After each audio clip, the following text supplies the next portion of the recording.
Socrates say to that? It tickles my fancy. Oh, Okay. Goosies. I don't have hair. Oof. You got Marcos. That's not. No, that's not. Wait. Yeah, That's true. You do got me. Get over here, Marcus. Let me look at you. They don't want it. Toby and Leroy, ready to deploy. Had to hit it with a little journalism, but that was a decoy. Better have about me, boy. Okay, Leroy and Tobin, hold to the show, man. Still to the stars with the show, and till then his half moon open. Sometimes go taste like a snowman. No proof I'm alive by the motor. No proof. Like I always wanted him, I never hated him, I never traded him, and if I did, I never ever traded him. You know what is a star? Like another city, the driver's side flyer. Wish I could large, so many more. 10 in the more, never a bar. Hey, 10 in the more, 2 to the P. Nothing to you, but it's something to me. Handsome as ever and cute as can be. You can watch us on YouTube with you for free. Ay. This one time for the Twitch. This one time for the text. This one time for the phone line. Whole time, what they gonna do next? You know, I just wish you guys would stop the quibbling. Morning, everybody. Tobin and Leroy here with you on FM 143 WQAM. Hello, Leroy. What's up? Sound exhausted right now, dude. Oh man. How long you been up? 5:30. Wow. All right. Busy. Got to get up. Got to change my schedule because I got to get up at like 4 tomorrow morning to get the first batch of ribs on the grill. Ah, okay. Because it's gonna take like Not very dainty for a soiree. Huh? I said not very dainty for a soiree. What do you mean? Well, I mean, I feel like a rib is not a finest attire type of food. The hell you think I'm not? No. Well, I'm just saying. They got me. Hey, they got me wearing an outfit, dude. An outfit. Yeah. You're not gonna then have me serve tea and crumpets. Well, I'm just with that. I'm having some meat, damn it. Yeah, but that's what a soiree entails. It entails dainty food, and you're sitting here, making it a barbecue. Are you coming to my house for some dainty food? Well, no, but I'm just... Wait, you think you're the only one? Look, I said, hey, daughter's having graduation party. Here, what you cooking? Oh no, she's graduating from high school, and what you cooking? Just felt responsible. Well, just make sure your attire, you got a napkin, a kerchief. Oh, no. Dude, you know what's crazy? Every time you've come over, how often do you see me eat after all that cooking? Rare. I mean, it's definitely after everybody else eats. Because I've been eating I've been eating like tasting the food all day. So I'm like, well, all right. Getting after it. The headlines, those are brought to you by Doral Kia. You always pay less with your pricito at Doral Kia. Visit them at Doral Kia or DoralKia.com. True Flip says he's going to NYC tonight to watch the Marlins and Mets on Sunday. So safe travels to you, sir. They are back in action tonight against the Mets. 7:10 is your first pitch. Max Meyer on the hill. Marlins on deck. It's going at 6:30. So the order, let me see if I get this. It's Sandy, Yuri, Max Myers, then Jansen Junk. Yep. Do they only go 4 or do they go 5? They've been going, I think, 4. They tried bringing up Snelling, and then he got hurt. I remember they released Chris Paddock because he was a bum. Who's the guy they brought up that got shellacked? Braxton Garrett. They tried him. That didn't work. But he was getting shellacked in AAA, wasn't he? No, I think he was doing okay in AAA. I think he was doing okay, but he's coming off 2 elbow surgeries. Yeah. Last game, they tried Tyler Phillips, the guy who slaps himself out of the bullpen. Mm-hmm. He did pretty good. But I don't know if they've I don't know. Let me look at the schedule. I haven't even seen who's up on Sunday. You know what sucks?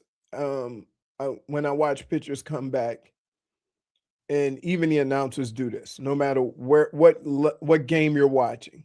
Mm-hmm. The only thing they talk about, he's got his velocity back.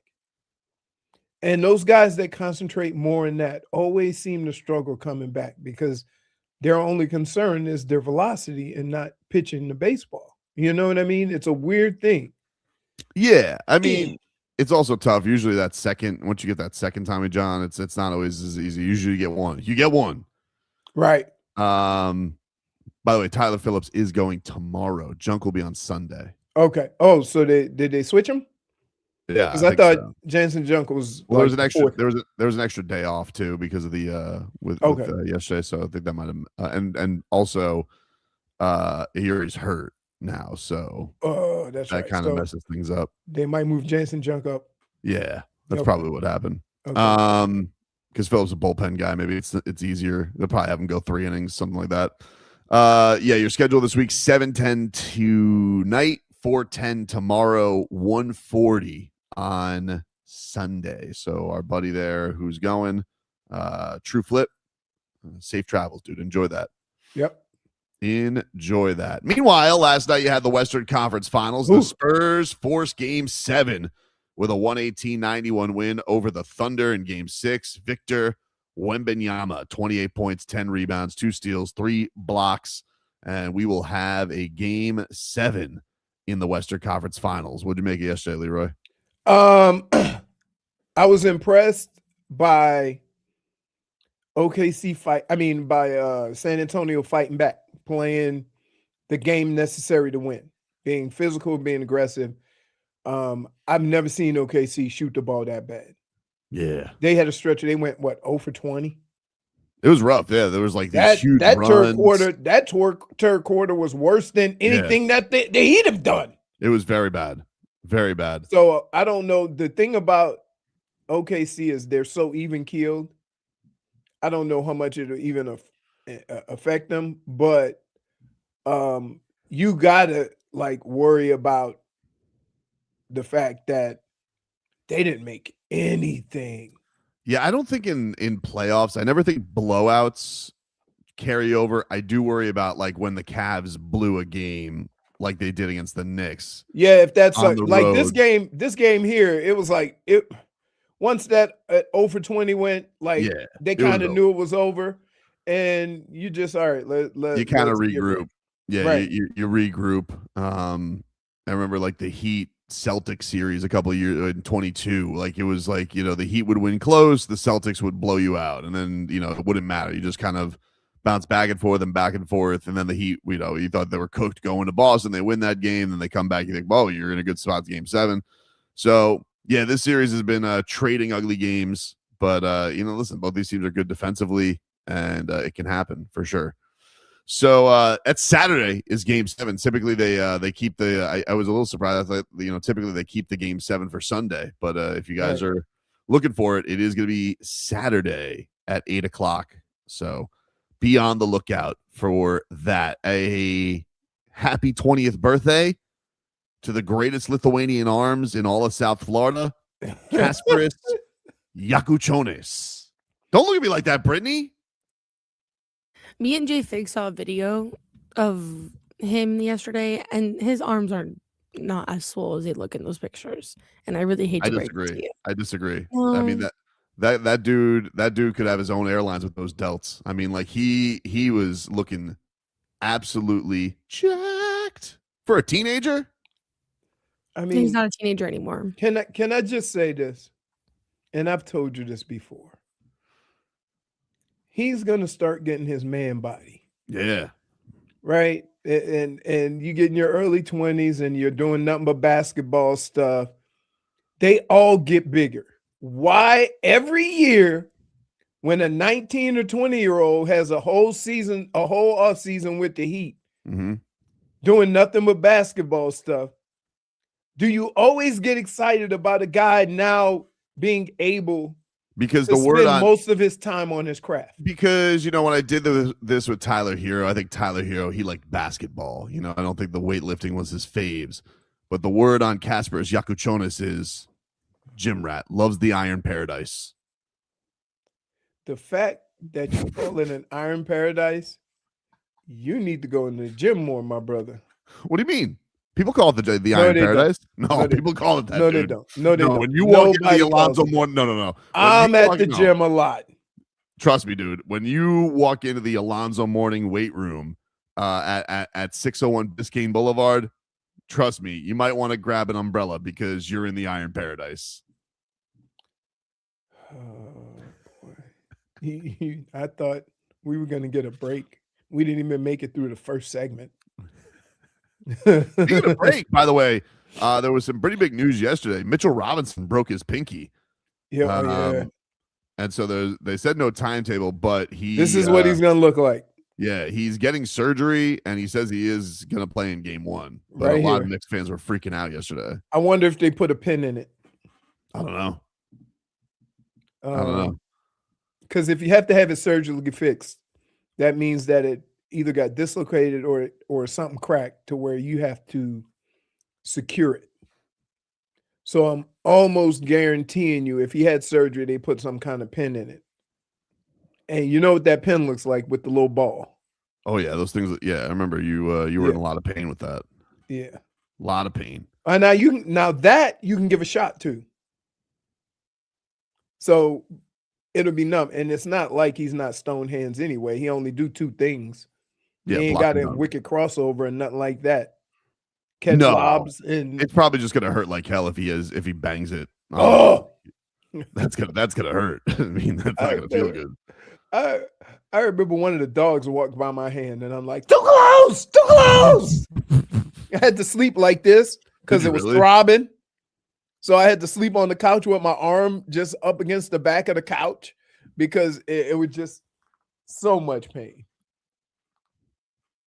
Well, that'll get going on Wednesday. He does have some time to rest it up in the meantime. We had a oh no. Who? Claude Lemieux. Yeah, so that was an awful story. That was an awful story. Yeah. Man, you just don't know. Like, I would just say this. Always check on your friends. Make sure they're in the right space. If you hear something, because you don't know. You don't know, like, people go from 60 to 0 so quick.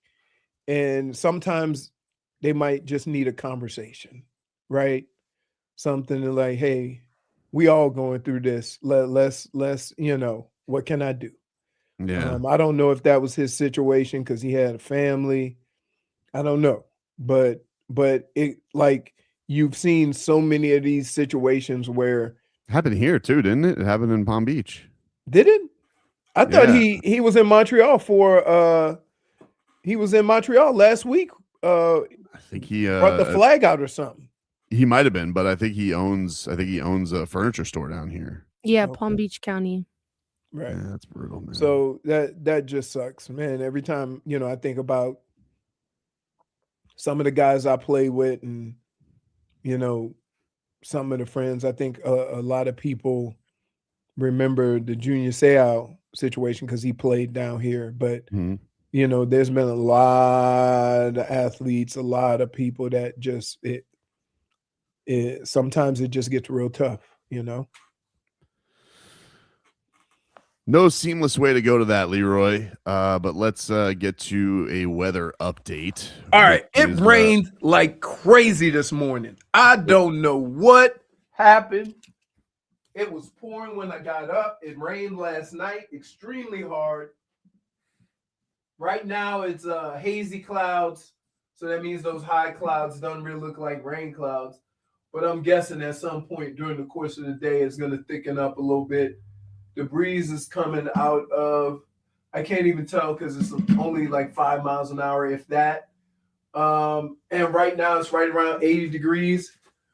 But just look for those showers coming by because it was terrifying last night.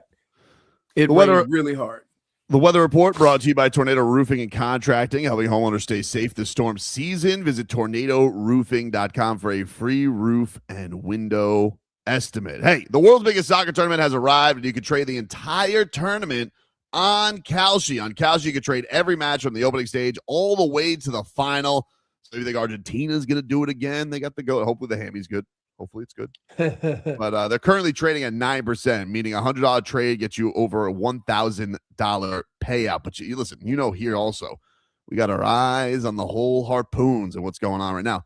For example, Leroy, this just happened to be up on my Kalshi page. John Morant's next team. Now, currently, the lead is next year starting with Memphis. But right after that, that's trading at 36%. But right after that, Miami, 26%. Phoenix then at 20%. Strangely, Milwaukee, 17%. God, if it's John and Giannis together, I mean, I might just, I might jump out a window. I can't have that happen. I might. The problem is you don't really know. Do we really know what Giannis wants? Because he's trying to look good. No, just but rip the Band-Aid off, dude. Just spill it. Spill the beans. But what we do know is currently Miami is the favorite on Kalshi of his next team at 27%. All I'm saying is it's a great time, everybody. Real world events, trade fodder. You want to bet Leroy? You could bet against the Patriots not making the playoffs. All that's there for you on Kalshi. You're trading against peers in a live market, meaning there's no house and the probability changes. You can buy in or out of your position. And for a limited time, you download the Kalshi app. Use the code Tobin to get $10 when you trade 10. Kalshi, Kalshi. Trade on anything. 18 plus only. Restrictions and eligibility requirements apply. Event contract trading involves risk and may not be suitable for all investors. Prices, values, and available markets may differ from those mentioned. For more information, see kalshi.com/regulatory. WQAM broadcasting live from the Ed Moore Sawgrass Auto Mall.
Rip the Band-Aid off. Spill it. Spill the beans. But what we do know is currently Miami is the favorite.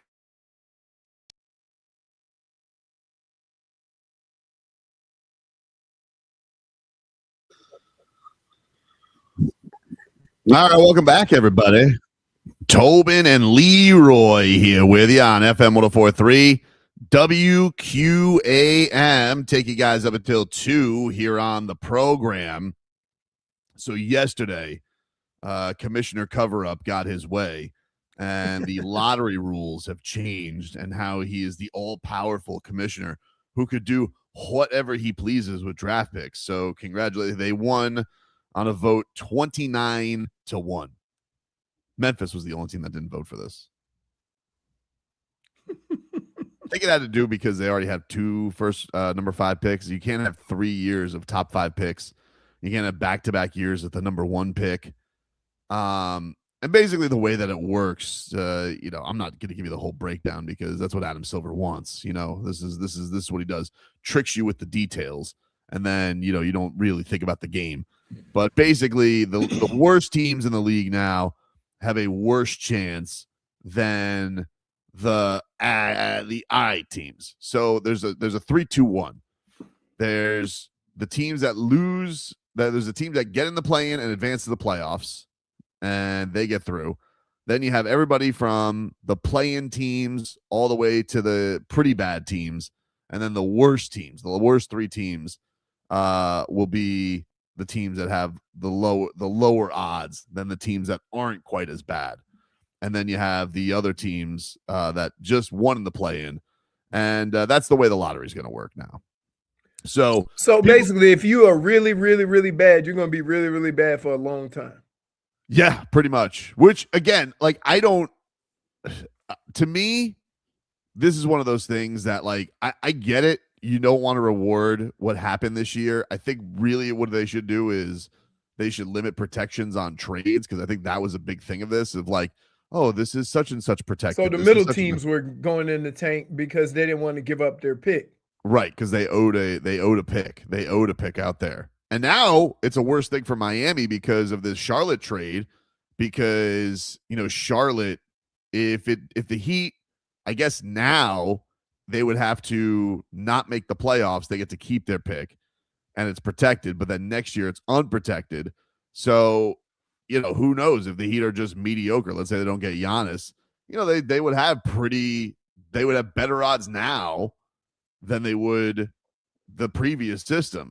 I think somebody did the Heat's record this year. Somebody did a tankathon.com, and the Heat never have moved up in the draft in their history. They've never moved up. Not only have never had number 1, they've never moved up in the lottery, ever. Worst luck in lottery history, the Miami Heat. But not only that, but somebody did like a 10, and the Heat had moved up 3 out of 4 in the current tankathon.com system. So, it's not official, but it just shows you, because I did tankathon.com recently. Dude, I clicked it, had to be 25 times. I never moved up. Never. I was just stuck. I think I tried 27. I finally got the number 1 pick, but it was ridiculous. You don't even move. So I'm torn, because there's part of me that's all right, this could end up being fun for decent teams to get somebody. But I also think this is just a problem that look, if teams want to lose and be sneaky to get their lottery odds, but they'll find a way, dude. They'll just right. tank later. Right. You can't be abysmal the entire year, but then wait till the All-Star break, So it's one of those things that I think Adam Silver just does for applause, but I don't really know if this is a solution, because I could see years where this is just not going to work, and then we'll have to go back to the drawing board, just like we did with this last one. In other words, he did something to say he did something, right, but nobody really knows if what he did is going to make it any different than it's been. Exactly. And right. and the thing that really annoys how do you me fix it though? I don't know. I don't think there is. And that's the key, is that in basketball is weird that if you try to lose in football and you have a bunch of competitors on your team, you can't send them on the field and tell them go lose, especially in football, right? Because there's a rule that every time you're on the field, you playing for a check, whether it's with this team or the next team. So you're not going to go out there and just tank. Now, there's people that have bad teams, but that's a whole different, that's what you're trying to separate. You're trying to separate the shenanigans from the teams that are just bad.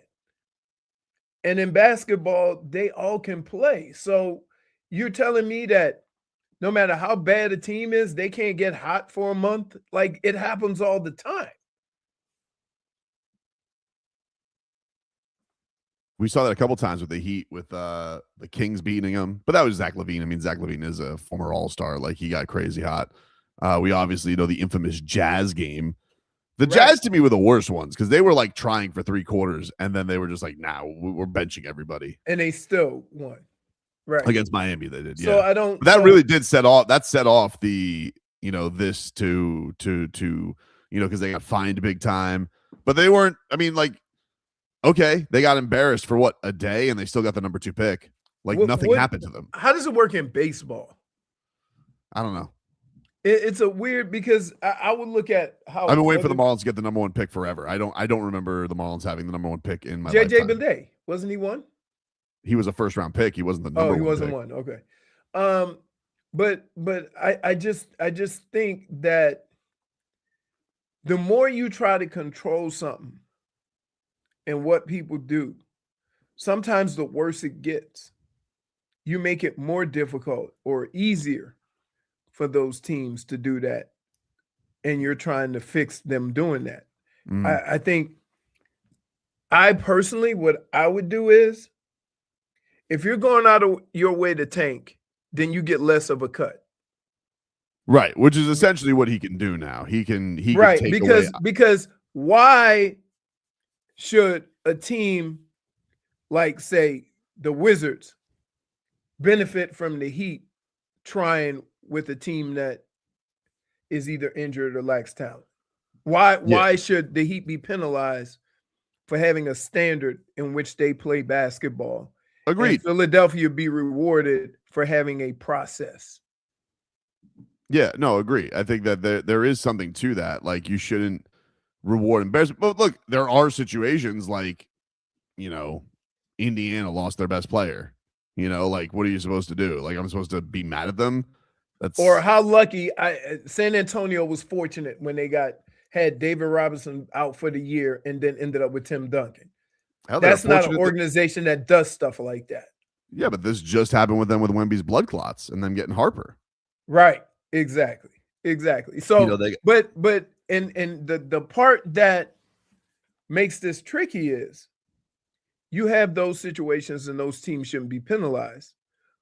How do you separate those teams that actually have had a bad break? How do you separate those teams from organizations like the Wizards, who seem like they're not even trying? Or I don't know. Philadelphia was doing it. Especially when the Wizards do things like trade for Trae Young and Anthony Davis, but they have no intention on playing them. Right. Exactly. That's the craziest thing right there. Like, you trade for guys, spend a boatload of money, and they sit on your bench for the whole year. Who else did? Didn't Phoenix do it? Utah did a little of that with Jaren Jackson. They as soon as the league levied their fine against them, they were just like, well, I guess we're gonna just get him a surgery and just call it a year for Jaren Jackson Jr. Right. So, you know, like, now to weed through all that, right, and be able to come up with answers for all those different scenarios, you're trying to come up with a plan that does that. And I don't think you can. Well, the other thing is, I mean, now, like, this power going into the hands of Adam Silver, who can, like, fine organizations $10 million. He can suspend front office people. And I'm just here to tell you, hopefully those situations are not unique, because unique situations, he doesn't like to rule on those. Right. So I don't know. So what do you say? I would fine the Dallas Mavericks $10 million just for trading Luka. Yeah, like right? Like, what do you malpractice. do there? Yeah, I don't know. But like bad organizations make bad decisions, and how do you separate? Like there's too many different scenarios that come into play when teams end up being bad. But I would say this, and I would say this to the NBA if I was Adam Silver, right? Mhm. I'd say, hey, owners, we got some teams that got frequent flyer miles. We're definitely keeping an eye on you. Okay? You're on notice. You're on notice, right? Because it's the same teams. And here's the kicker. They do all that. They put a bad product on the court. The fans are frustrated. And it never pays off. Like, when you look at how OKC did it, they had a plan. It was a plan that when you see it from start to finish, you go, wow, good plan. They struggled for a couple of years, but good plan. Mm-hmm. When you look at the Wizards, when you look at Philadelphia, right? Was that a plan? Or that was just like, no, let's just suck and try to get good players? Yeah, I mean, it's tough to know because the big difference there is they did an excellent trade where they got somebody like Shea in the Paul George deal. You know, so like he's a 2-time MVP. So they never tanked for him. They just got him and then they tanked for the other pieces. Right. You know, but then they would have years where like they took on Chris Paul for a year and just weird stuff like that. And that's the other thing with basketball. Sometimes there's a lot of trades to set you up for the following year because you take on a contract like Chris Paul because you'll be free in say 2027. How do you separate? How do you separate all that stuff? Twitcher Texter 561 says -1 for butchering English. That was like transition. Cake Eater 305 says Tobin trying to say situation and transition samesies. I'm aware. It's those TION words that are tough for you. They are tough. All right. They are tough. You know what? I'm starting to think these people do not listen to this show for information. No. They listen to the show and watch the show for these moments, for the pictures that may come across. Yeah. We're the adjusters. That's what we are. Schmeathan says, I went to chunkathon.com. It took me to Tobin's YouTube page. He is ruthless. And these people have jobs. They're sitting at desk. Like it's amazing. I don't picture Schmeathan having a job. I picture him. He's a lottery winner. Like I think he just sits in a golden pool, just telling people to go to hell on the internet. Like I think that's what he does. He sits at a pool. He's got swans and he's got 2 tablets just telling shows to go to hell. That's what I think. That's what I picture with Schmeathan. Like he's probably a rich guy in Palm Beach and just is like, time to fat shame. That's the true wealth. We'll take a break. Back after this.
Happy Friday to everybody out there, and welcome back to Tobin and Leroy on FM 104.3 WQAM. Cigar lovers, we got your chance to win sold-out VIP tickets to Drew Estate's Florida Barn Smoker this November. Throughout the day, you'll enjoy premium and VIP cigars, curated food and beverage experiences, food trucks, love a food truck, drinks, and more. To enter, text the word Barn Smoker to 20357. That's Barn Smoker to 20357, BARNSMOKER, Barn Smoker. Text that to 20357, all one word. Must be 21 plus to enter and attend. Valid ID required at event registration. So I saw this today. This made me happy. You guys familiar with Michael Irvin? Yeah, the playmaker. The playmaker. Miami Hurricanes legend.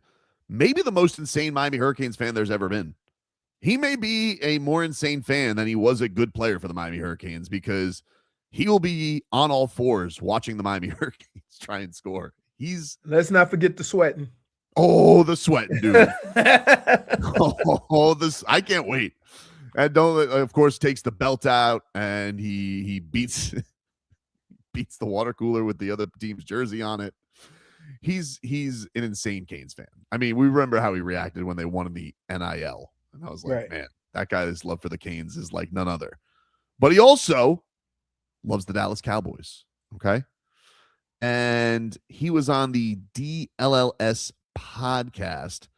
And Michael Irvin had a thing or two to say about Troy Aikman joining the Miami Dolphins. And he says it breaks his heart. Troy Aikman has been very vocal this offseason with his now working alongside the Miami Dolphins and helping them during the draft and with some front office situations. And we just got finished talking about Steven and Jerry and all that they have done with the contracts and so on and so forth and how they run this organization. But where do you stand when you hear Troy Aikman, the three-time Super Bowl champion who was with you, now working with another organization like the Miami Dolphins, when you saying, come on, baby, you should be right here. How do you look at that from a standpoint of this is a guy who's brought the attention to the Cowboys, right? Those 90s teams are why people look at the Cowboys the way they do today. And Troy Aikman was a large part of that. But now he's helping someone else build their dynasty down in South Beach. Well, Troy Aikman was the main part of it, to be real with you, and all of it. And it does pain me to see that. I mean, I think it's criminal for any club not to try to just glean as much as you can from a guy like Troy Aikman, whose job is to go and talk to teams, and talk to coaches, and bring an understanding of what's going on behind the scene to the world. So he understands each thing that's going on in your organization. I mean, there is no better place of information than to get from a guy like Troy Aikman.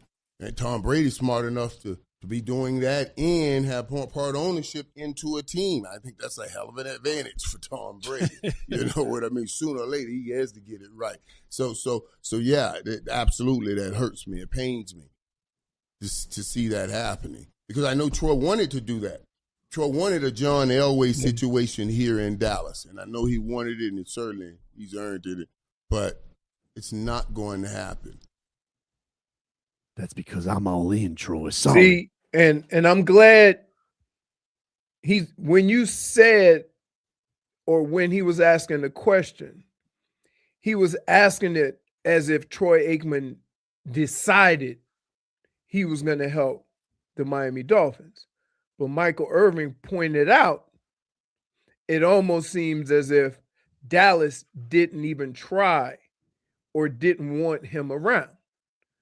So I'm glad that portion of it came out, and Troy Aikman basically said, listen, I have a relationship with somebody with the Dolphins. I really want to do this. They're going to let me do it, right? He didn't come out, and Troy Aikman can't really come out and say, hey, I tried to do this with Jerry, but Jerry told me kick rocks. That's right, because I'm the show here. You see what I'm saying? So what part of that and the way people talk about it, what part of that is Troy Aikman and what part of that is the Dallas Cowboys? Oh, it's Jerry's baby. He's not letting it go. I don't care who it is. So that's the part of this whole story that, needs to be told more than Troy Aikman, a former Cowboy, is now working with the Miami Dolphins. It's much deeper than that. And so that's not, I'm more than sure that Troy Aikman said, hey, let me do something with the organization. What I got to tell you, Troy, is you're not all in. I'm all in. You're all in with Joe Buck, but not with the Cowboys. But don't get mad if he all in with somebody else then. Right? A lot of times you do that. And you see a lot of teams that have former players in some capacity in the organization, right? Only because of how it would look if he was doing it somewhere else. Yeah, I know. I know people get like this with D Wade and the Jazz thing, but I don't care. I'm happy that he's making money because he obviously very much cares about the Miami Heat. He talks more about the Heat than where he is. Who would talk about the Jazz? I mean, Larry Markkinen, unless he wants to come here, the finisher.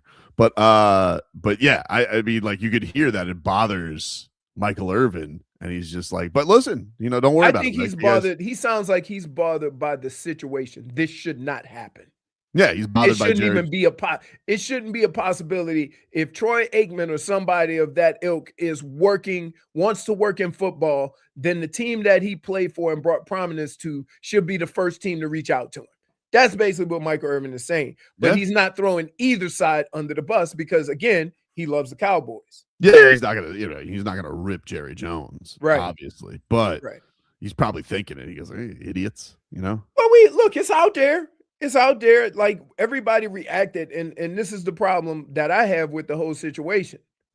The way people reacted to it, you made it sound like Troy Aikman had a choice, and he decided that instead of working for the Cowboys, I'm gonna go work for the Dolphins. It will be a fascinating thing because look, the Cowboys are not as long suffering as the Dolphins are, but they're long suffering. I mean, it's been a while for a team that gets talked about as much as they have, and they haven't done squadoosh in a long time, dude. With Brittany, a lot of good teams too. Brittany, have you seen the Cowboys do anything in your lifetime? No, not really, honestly. Yeah, it's a long time ago. So listen, if Troy Aikman is able to be part of the Dolphins' resurgence, and Jimmy Johnson was the guy who pushed him here, and then they could just like FaceTime Jerry Jones from the Keys. Hey, there's also that. Oh yeah, I don't know what the Jerry Jones situation is with Coach. And that might have had something to do with it because he knows people. Oh, yeah. Down here, too. Right? So what part of that? Because I got to tell you, you are more attached to your coach in some of these situations than you are to the organization.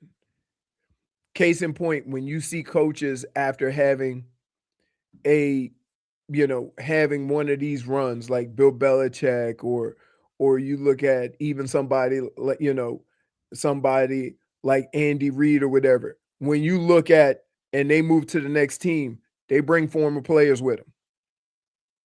They have former players and former coaches working in their organization. Mm-hmm. So from that standpoint, sometimes your ties are more bound by that locker room than the organization.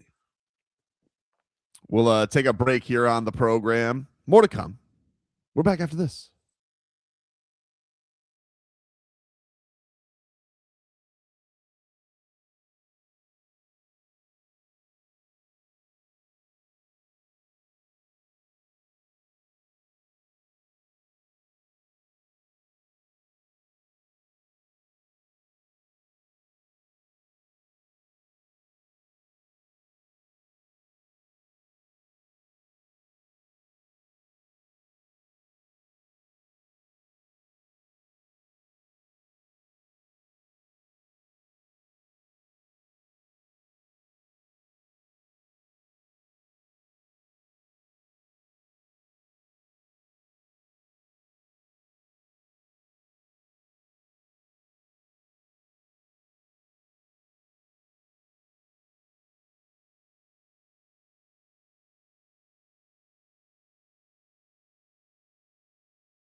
Welcome back, you rascals.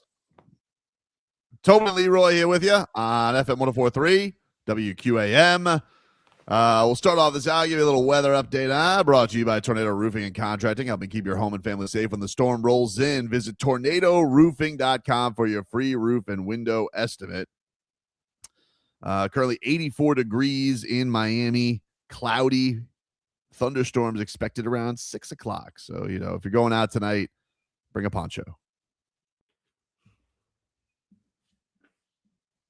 Careful out there, everybody. The headlines are brought to you by Doral Kia. You always pay less for your pricito at Doral Kia. Visit them at Doral Kia or DoralKia.com. I have a question regarding the poncho. Do tell. So you put the poncho on, it keeps you nice and dry. Mm-hmm. Then what do you do with the wet poncho? But throw it in your dry car. I guess, I don't know. I mean, it depends. If you're in a garage situation, I imagine you shake it out, put it in the trunk. Really? Who does that? I don't know.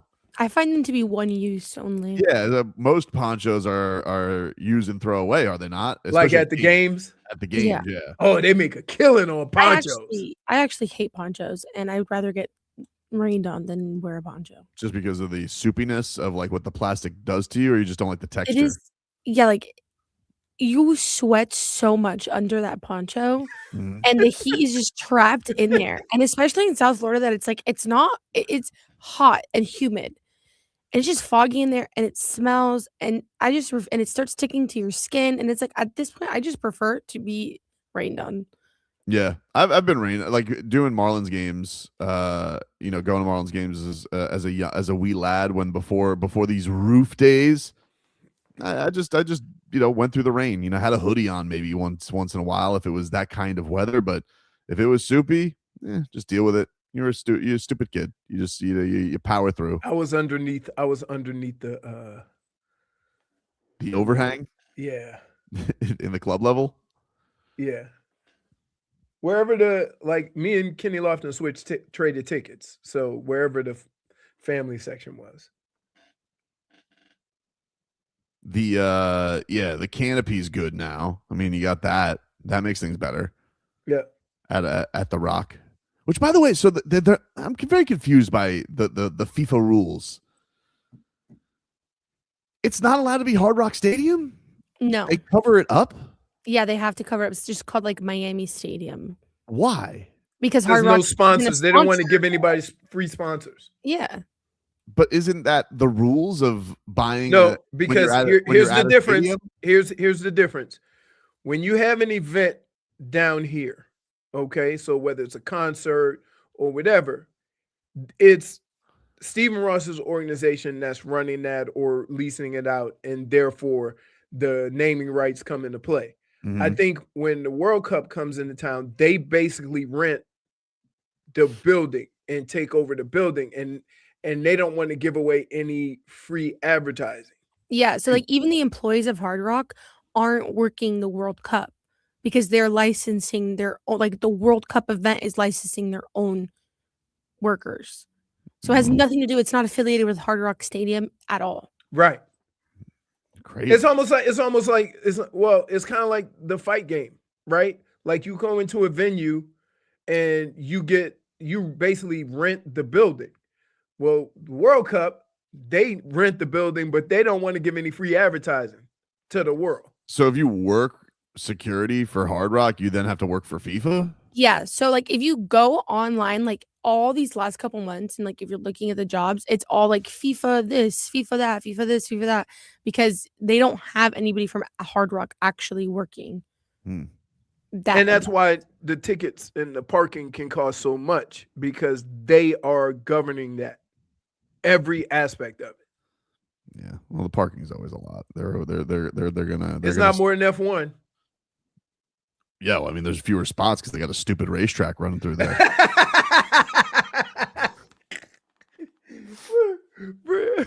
You didn't have to call it stupid. All right. Oh, I'm sorry. I apologize. Holy smokes. Does take a lot of parking. He wasn't even talking about F1.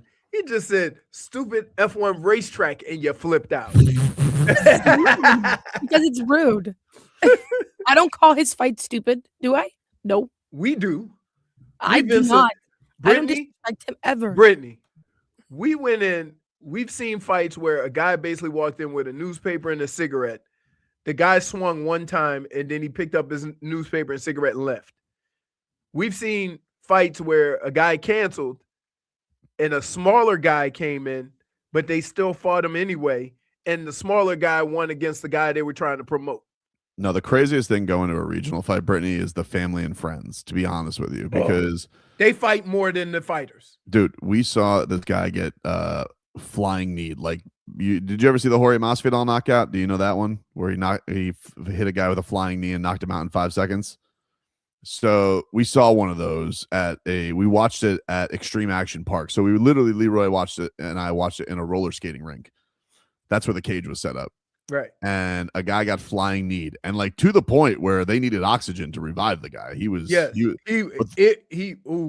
but the mom was so pissed about it. She like scaled the cage and was ready to fight the fighter who just knocked out her son. Right. You're joking. I swear to God. Do you not know what you're getting yourself into? We went to a fight at the Hard Rock. Oh, the Hard Rock, yeah. We went to a fight at Hard Rock and a melee broke out. Yeah, here's the thing. Sometimes Astron gets a little too excited after a fight, and so then the Astrons are fighting each other. Yes. And so you have an Astron fight with purses while the fight's over. And That's so right. one Astron is fighting because her man won and the one who lost, and then there's a whole brouhaha that goes out. Yeah, Miami fights can get crazy. Miami fights not shocked. Yeah, the Miami fights can get crazy. Whether you're at the Hard Rock, whether you're at a roller skating rink, the airport convention center. Oh yeah, that's the one with the cigarette smoker. That's the one in Palm Beach. Center. Yeah. Hey, I'm telling you, it like, and you know, this was in beginning to fight watch, right? So we seen some unsavory characters in the and then you could always tell what level fight it was because our seats were really good. We got one. Oh, yeah. Well, when it was at the not the Kaseya Center, but down here. I mean up here. Oh, the Panthers, yeah, we got good seats. We got good seats. We were ringside. Mm-hmm. Yeah, we might have for this last one. I don't think it had the same buzz as the last one. I don't think it sold like that. Really? The first three here were crazy. So we'll see. So you're not going to get up tomorrow, Brittany, and watch fighting from China? You know, I don't think so. I'll send you the results. Yes, send us something. Maybe I'll find my way to it. I'll be up. He'll be up. Throw it up on Paramount I gotta Plus. get up. I got 10, 11 hours of cooking ribs. So yesterday, new charges were dropped on Terry Rozier. Oh my goodness! Like, dude, they couldn't figure this out from the beginning, like that. Well, this is the problem: is when you have a lot of people who are in this case, somebody gonna snitch. Someone's gonna snitch, and they're gonna sing like a canary. And so this individual, Marvis Fairley, he pled guilty yesterday, and this guy apparently was tied to a lot of gambling. This guy Marvis, he pled guilty to the college. You remember there's also dealing with college point shaving in basketball.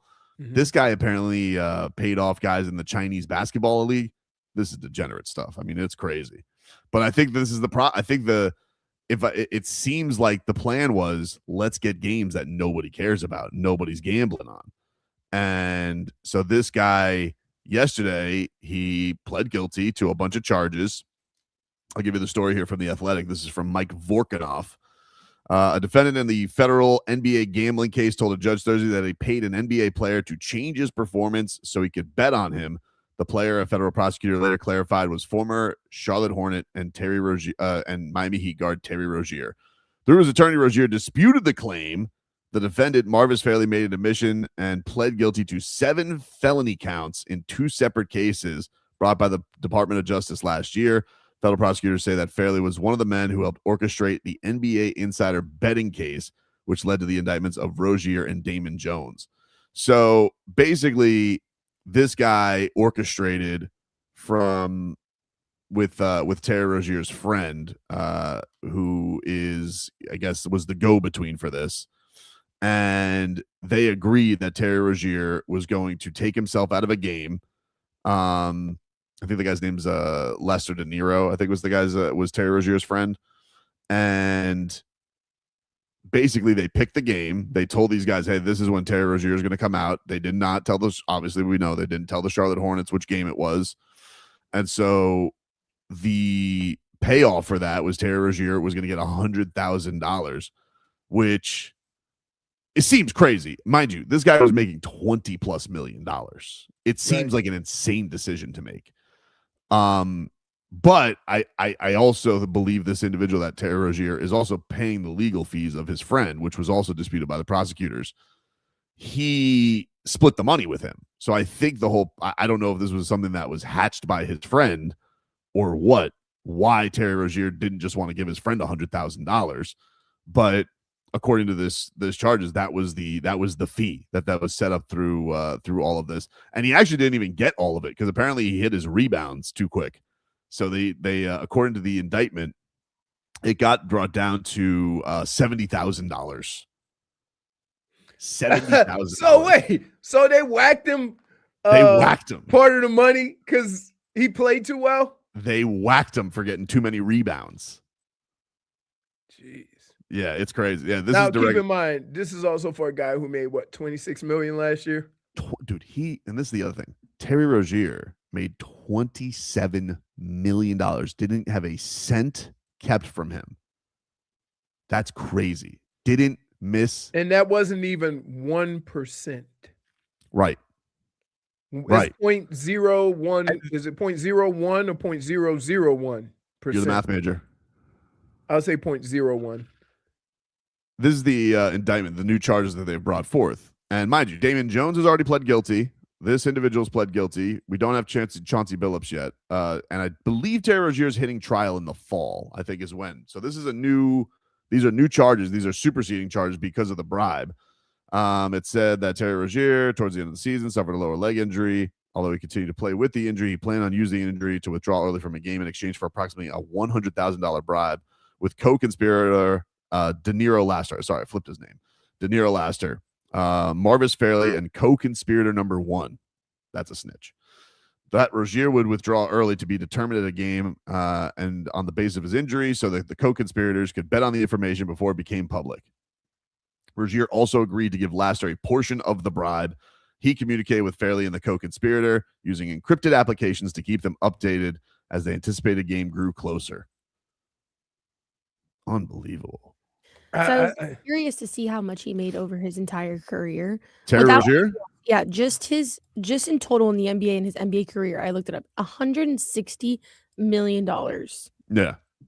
So you threw away your whole career and your life for $70,000. Right. Which is crazy. Yeah. And look, that's going to be the argument from Terry Rozier's agent or attorney. But now you're going to have everybody who's like, yeah, I mean, the only guy who's not going to flip on him, obviously, is the guy who's paying the legal fees for in De Niro Laster. But yeah, I don't know. That doesn't sound like if they're coming up with a new grand jury indictment on this, not awesome. Not great for Terry Rozier. And the other thing is, okay, this is a childhood friend. And this is exactly where my mind went. Okay, he's a childhood friend. Excuse me. He's a childhood friend. I assume that childhood friend followed him down here to Miami. I assume that happened. And so they get away with this, right? Like it gets flagged, but they get away with this. I just can't get my mind off of how he played basketball when he was down here. And that it was so bad. So bad. Right. I'm to believe that the web of these seedy characters didn't follow him to the next team? If this is true?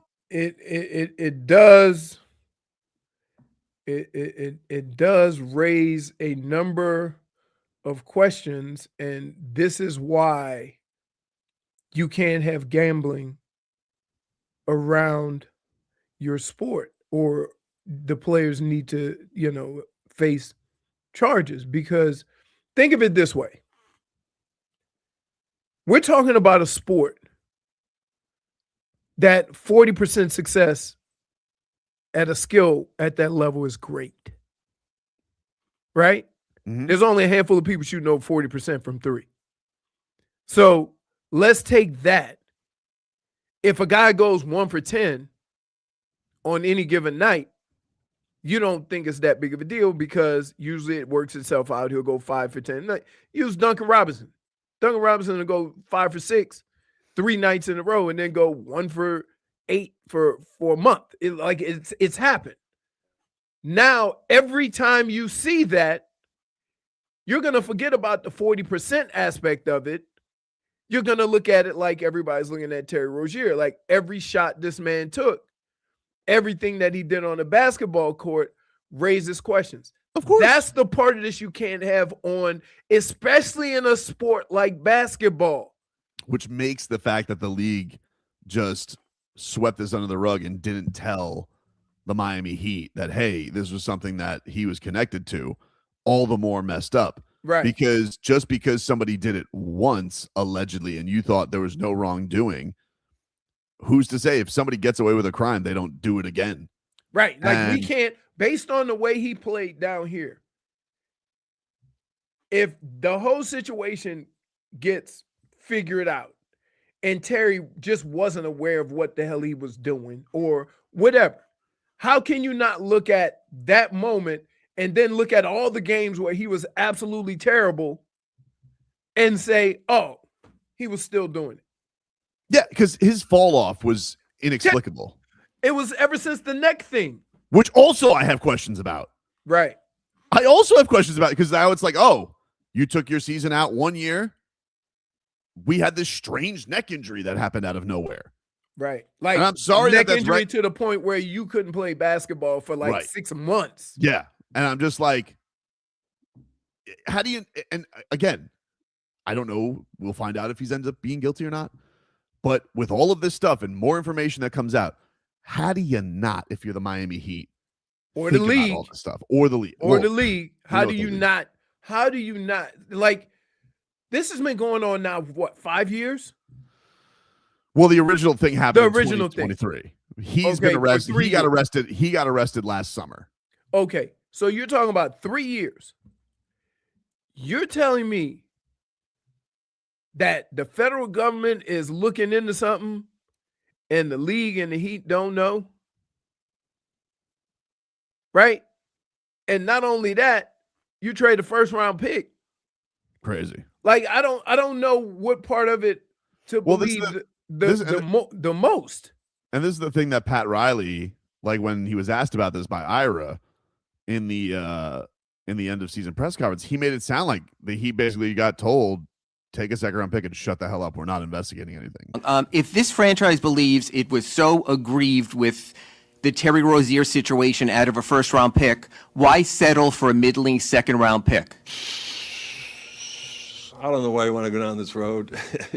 I get it. Gave up a first and you have the second. I get it. Okay, we traded for a player that we felt at that time was a real upgrade to the roster with Jimmy and Tyler and Bam, and we could get another, like we did with Norm Powell, a 23-point-a-game scorer that was a very streaky, offensive player. I didn't negotiate that deal. The NBA did. But my point is that was handled pretty much by the league. And so, what we got out of that were two things that were pretty valuable to us, but that was not a very good situation, there's no doubt. So basically it's just like, hey, you know how we never told you about this in the first place? Well, we've handled this. You guys get a second round pick. It's like, what? How does that not make you crazy if you're the Heat? Right. How does that make you want to sue somebody? I would also say this. You don't know what the conversations are. I don't. With them. And I think you could tell in the frustration in Pat Riley's voice about not wanting to even talk about it. Right. That he was frustrated about what was happening. But here's the deal. When dealing with usually the commissioner or the front office or like that, it usually comes down with an order not to talk about. Yeah, it's collectively bargained and Right. you don't want to make your other partners look bad. I get that. But this is such a slap in the face to your organization how do you not? Like, I couldn't do it if I was Mickey Harrison. I couldn't do it. I would basically say this. I feel like, let me just say this, Leroy. Yeah. I bet you if this was Mark Cuban, a more vocal owner, which I get, that's how Right. Mickey's style is. He's not like Twitter fingers. That's not his deal. But like, I would need such restraint not to lose my mind over something like this. Right. I would need Right. to. I just think it's one of those it's one of those situations that the only way to make it right is to give the Heat their pick back. Right. But if you do that, now how do you work through all the other ramifications of the trade? But what are the ramifications? Like, no, I'm just saying they traded what they traded for to get him, the money, the salary cap hit. What do you do with all that? There's nothing. The contract's over. Like, that's why I find this so infuriating. This seems like an easy fix. Like, the Miami Heat were traded a player. The player they traded to the Hornets was bought out. It was Kyle Lowry. And they gave up a pick that hasn't converted yet. This grand commissioner of ours has this new superpower to do whatever he wants with picks. Why can he not just say, you know what? We know something messed up happened here. It hasn't converted yet. The trade's off. And by the way, they didn't let Terry Rozier, guilty or not guilty, they didn't let him play for the Heat last year. Right. And he still got his full salary. So the Heat had to pay $27 million for a guy who didn't play for them last year. Right. Seems messed up.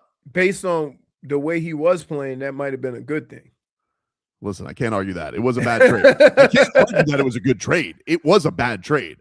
Right. And so if I'm a Hornets fan, and so my question to you is, are there going to be people out there that look at this situation and look at the Heat and say, we're not rewarding you for making a bad trade? But here's the thing is, anybody could look at it and just say, oh, Terry Rozier was a streaky player. He was a looter and a riot on a bad team. Mm-hmm. But that kind of a fall off, and you see stuff like this. Right. Now I'm supposed to believe that he was a legitimate player? Right. Like, That's the part I can't now determine. Like when you look, when you were a kid and your parents would say, don't lie, because then in the future, I'm not going to be able to tell if you're telling me the truth or lying, and I'm going to have to keep questioning it. That's about how we feel about this. Yeah. Now that we see all the stuff that was going on in Charlotte, now we're trying to compare with all the play that he had down here, and it just raises questions. Well, was he doing it then? Because we're thinking of 20-point Terry Rozier. We're not thinking of looter and riot when he's on our team. Of course. This is why people do, for drafts, insane background checks on players. Like, this is why, because you're like, oh, this guy had a pattern of behavior or he had connections to nefarious people. You would like to know that. But right. We know Adam Silver, unique situation. I don't know what to do. Take a break. More to come. We're back after this.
All right, welcome back, everybody. Tobin and Leroy here with you. The great George Lopez is coming to Hard Rock Live on June 11th, and you can win a pair of tickets for your chance to win. Be listening today at 12:40, and you can't wait to win. You guys can purchase your tickets at casino.hardrock.com/Hollywood. All my friends know the low rider. George Lopez. Yep. I remember his show. Yeah, dude. I used to like that show. I like that show too. My son loves Blue Beetle. George Lopez and Blue Beetle. I'm like, oh my goodness, Blue Beetle. I had the same reaction. I'm like, Blue Beetle? You like Blue Beetle? That's basically like Latino superhero. It is Latino superhero. It is. But is Black Adam? I never saw Black Adam with The Rock. Yeah, you never saw Black Adam? I never saw Black Adam. Right. You know what the thing is with The Rock as a superhero? Like, I already look at The Rock as an action hero. Right. He doesn't need to be a superhero. Like, it doesn't, like, I'd rather see The Rock when he had one leg trying to fight a burning skyscraper. Oh, no. How about him? That's a Rock movie. When he jumped 37 feet. Yeah, that's what I'm talking about. Across the skyline on one leg. Yeah, dude. Couldn't make it at U of M, but he could skyscraper one leg. Jump across skyscraper at one leg. Yep, exactly. That's a Rock movie. That's a Rock movie right there. But when like The Rock's a superhero, it's like, yeah. I like The Rock and Jumanji. Did I see Jumanji? I don't know if with Kevin Hart. Jumanji. I don't think I've seen it. I've seen the one where him and Kevin Hart are buddy cops. I've seen that one. Oh yeah, where he just acted crazy, but he was a undercover. Yeah, he used to be a fat kid, remember? And then like he's a good shaped cop, and then Kevin Hart. That I've seen that one, but yeah, I don't know. I just I don't know. I never saw Black Adam. Never was interested in it. But Blue Beetle was all right. It was fine. Yeah. George Lopez was good in it. Mm-hmm. So anyway, I've never heard of these things. You've never heard about you don't like any superheroes? I do like superheroes, but I've you like the never heard of classics? Blue Beetle. Yeah, like I watch. Who's your favorite superhero? Spider-Man. Ooh, Spider-Man sucks. What? Spider-Man is the worst. How he doesn't suck. you? Okay, let me give you a synopsis of a Spider-Man movie. Guy does something to change the world, right? It doesn't quite work out, so he has to use ulterior motives, but his intent is good. Save his family, he's dying, trying to do whatever. Then of a sudden becomes an evil guy, right? And then Spider-Man's got to fight him. Now, it's every superhero movie. Every villain has a backstory where they start off engaging with Peter Parker, and Peter Parker thinks they're good people because of what they're trying to do. You're only thinking of two instances where that's the case. Really? Doc Ock? Yes, which is obviously the Green Goblin. Oh yeah, he loved Peter Parker. Because he was, but he was friends with Harry. So, but even if he didn't have a relationship with him, the backstory is always. And then the Jake Gyllenhaal one. The backstory is always about the guy being good, and then I just give me a villain. Like I'm here to cause havoc. I like understanding the bad guy. No, it's the whole point. Like you've never heard of a villain origin story. But that's Spider-Man. They always do that in Spider-Man. No, they always do it. Period. It's no, they don't. No. Of course. There was a whole thing in Superman, Smallville. The whole thing was their backstory of him and Lex Luthor using to be friends. Exactly. And then they got torn apart by a honey. Anyways, yeah, Spider-Man's not here because I grew up with the Tobey Maguire movies. Man, my son was listening. We listened to Hawk and Crowder on the way to jiu-jitsu, and he thought Crowder's take of Tobey Maguire being the best Spider-Man was the dumbest thing he's ever heard. Well, then Tommy thinks I'm dumb. I could just picture Tommy in the back. That's dumb. He goes, why do you this is his take. His take was, why do the old never only want to go with the old actors? Tom Holland's the best Spider-Man. He's not. It's Tobey Maguire. I don't know what to tell you. I know who my least favorite Spider-Man is. It's Andrew Garfield. Oh, yeah. Guy's a pompous ass. I hate Andrew Garfield. He is a pompous ass. What did Andrew Garfield do to you? Dude, we had Andrew Garfield on when I was producing mornings, probably like 10 years ago. we had Andrew Garfield on like a radio tour, and he was so rude to Amber Wilson because we had 2 Spider-Man questions, and he goes, I didn't come here to talk about a Spider-Man, bangers and mash. It's like, hey, but you're Spider-Man. I'm sorry. Did you think you were going to go your whole career not answering Spider-Man questions, Andrew Garfield? He sucks. Those movies weren't that good, but it was because Sony picked them up. I'm pretty sure it's because Andrew Garfield sucks. Didn't he get fired because he was a diva baby? Yeah, pretty much. Pretty I can't much. walk like this. I even pretend to be a spider, love. Oh, look at me, shoot me webs, swinging here, swinging there. And Mary Jane, she's not my type. Yeah, Andrew Garfield. Ridiculous, dude. Hate that guy. No, Anyway. Sorry, Tommy. I'll let him know that you have that opinion, and I will report back to you, Brittany. I will let you know. But we'll take a break. When we come back, Leroy's fancy's already tickled because I sent him the House of Dragon trailer. Oh, yeah. But Tickle My Fancy is next.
All right, welcome back, everybody. It is Tobin and Leroy here with you on FM 104.3 WQAM. It is that time on a Friday. What are you looking at, dude? My IT guys. Doing some lighting? Yeah. Well, I appreciate him stopping in and fixing some things. It's great that Fonz is home. Oh, yeah. To get that going. But it is that time, ladies and gentlemen, on a Friday. And a busy weekend in the Horde household, but we still got to figure out what the hell tickles Leroy's fancy.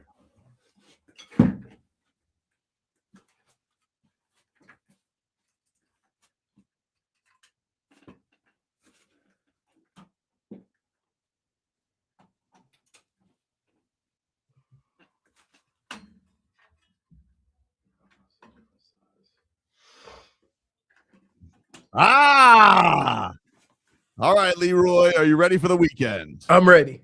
All right. Coming up first, tonight, in the Eastern Conference Final, the Carolina Hurricanes, a win away from the Stanley Cup Final. They're up 3-1 on the Montreal Canadiens. Does that game tickle your fancy? No, I thought I would be excited for, at least a Canadian team to be in it. To lose to Vegas. But I don't want Carolina to win. So I'm just not in a good place with that game. Yeah, me neither. I don't want to see Rod Brindamore happy. Just not for me. I don't have time for that. What about on the diamond? The Miami Marlins back at it tonight, taking on the New York Mets. 7:10 is your first pitch. You, of course, can hear that right here on your home for the Marlins. WQAM 6:30. Steven Strom has Marlins on deck, but does Marlins Mets tickle your fancy, Leroy? Yes, it's really cool because I can do my yard work, put it on my headphones, on my earbuds, and listen to a game. Love listening to a baseball game. Yeah, you can listen to a baseball game unlike any other sport, right? That's true. It's really cool. Jack McMullen's got some pipes on him, so. Be listening to that. Coming on up, you got a whole weekend of Marlins baseball here on QAM. What about, you'll be up early tomorrow, Leroy, 7 a.m., UFC Macau. Song Yadong takes on Davison Figueiredo. Bantamweight main event, Leroy. Song Fancy, not tickle. Yadong. No, you just wanted to keep saying that. And Davison Figueiredo. No? No, I'm good. All right. I'm going to check it out. I think I'm going to bet on Yadong.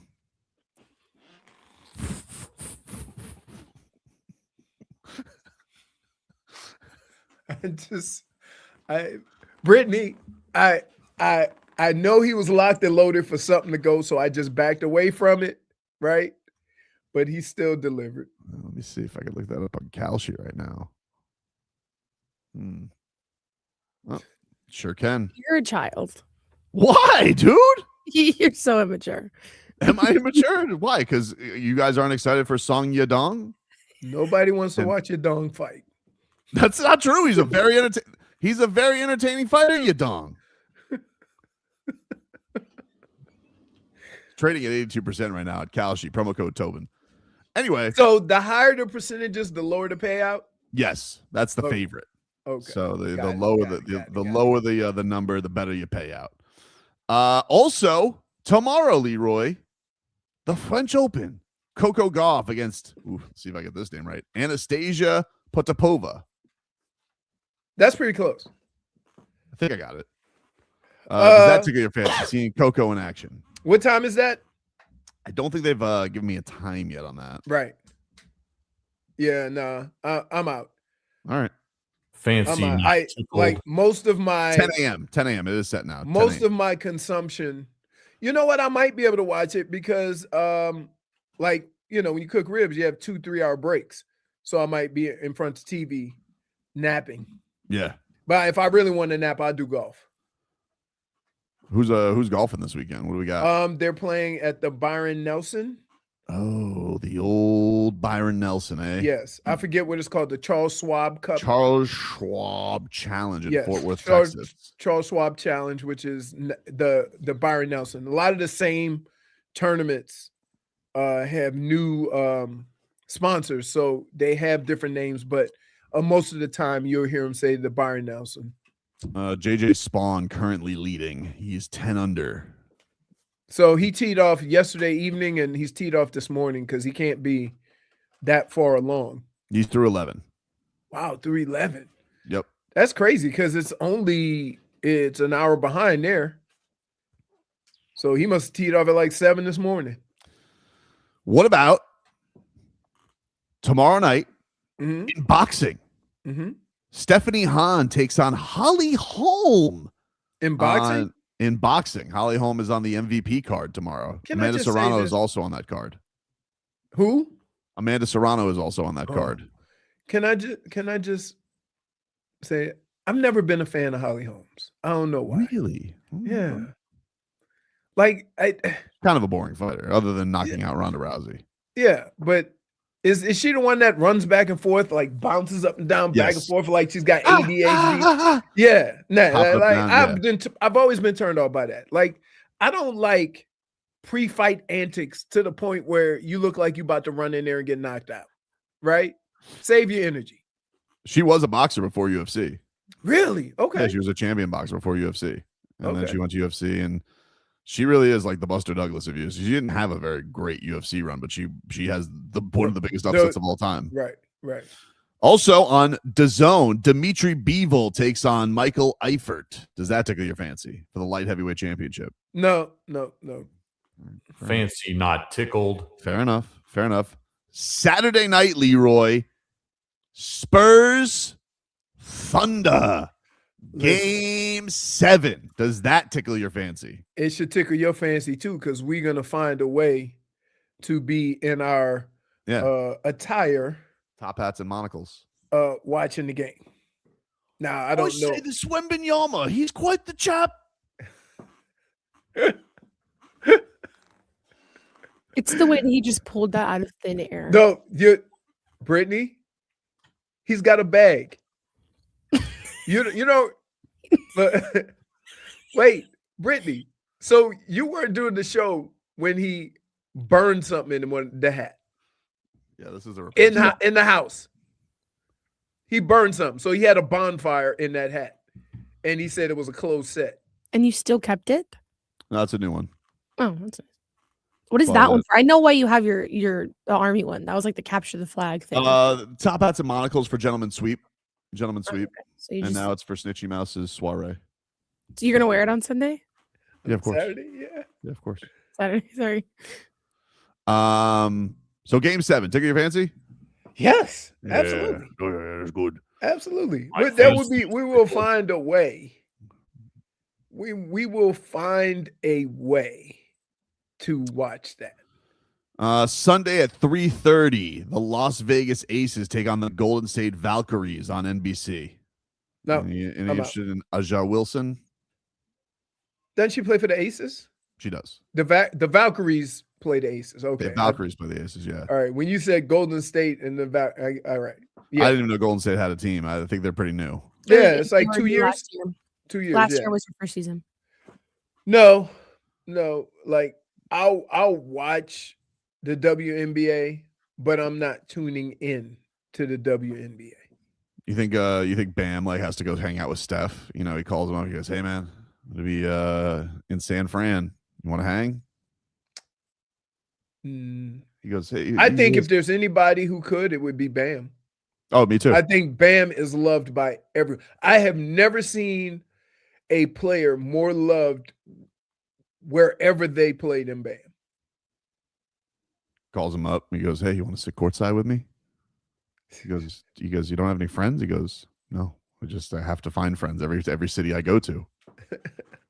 I need somebody to watch the game with." Don't put a picture of him though. Asia does not like that when the opponents put pictures of Bam up. Really? Oh yeah, because then she cooks and then she trashes them on Instagram. She goes, "Don't post this. He ain't yours to post." Wow. Yeah, she did Very that. protective she is, huh? No, she did that to the Chicago Sky this year, I think. Like they posted, "Oh, Bam Adebayo in the building." She goes, "Don't post this." She dropped 30 on him.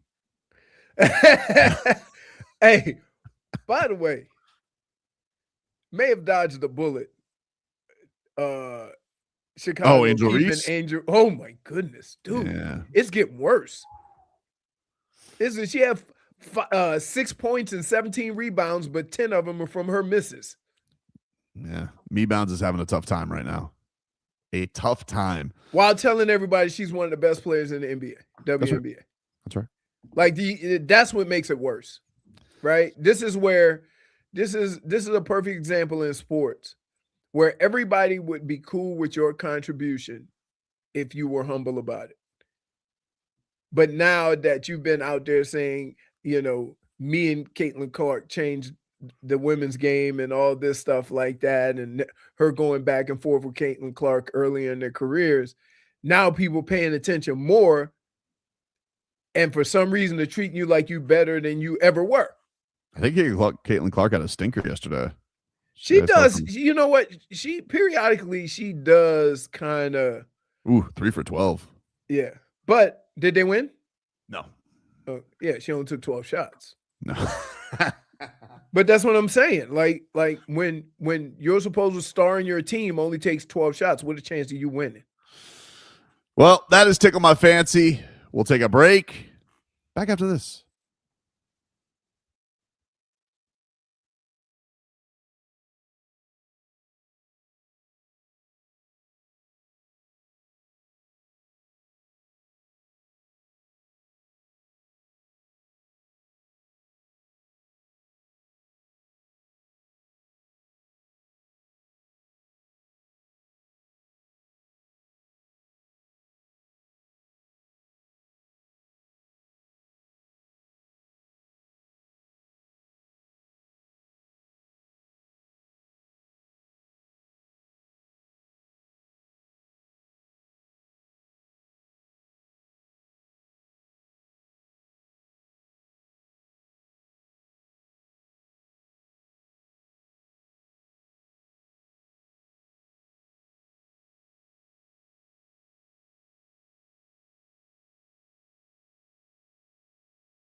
All right, welcome back, everybody. It's Tobin and Leroy here with you on FM 104.3 WQAM. Take you guys up until 2 here on the program. Let's get to our headlines. Those are brought to you by Doral Kia. You always pay less with your Pricito at Doral Kia. Visit them at Doral Kia or DoralKia.com. The Marlins, they are back at it, and they will take on the New York Mets tonight. 7:10 is your first pitch. Max Meyer is on the hill. Tomorrow they'll play at 4:10. Tyler Phillips will be on the bump. And then on Sunday, Jansen Junk toes the rubber. Those are all pitching terms.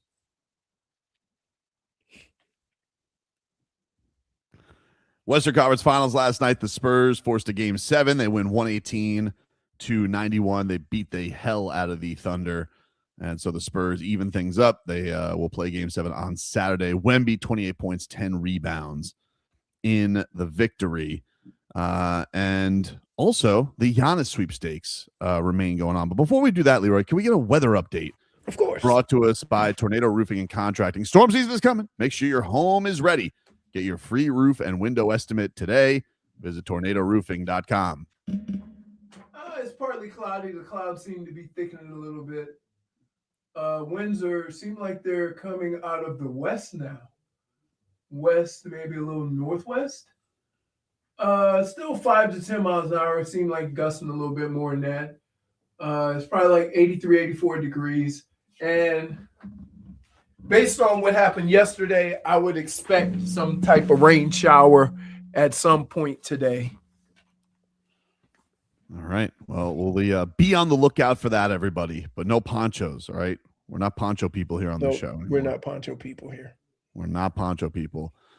In the meanwhile, the Giannis sweepstakes are going on.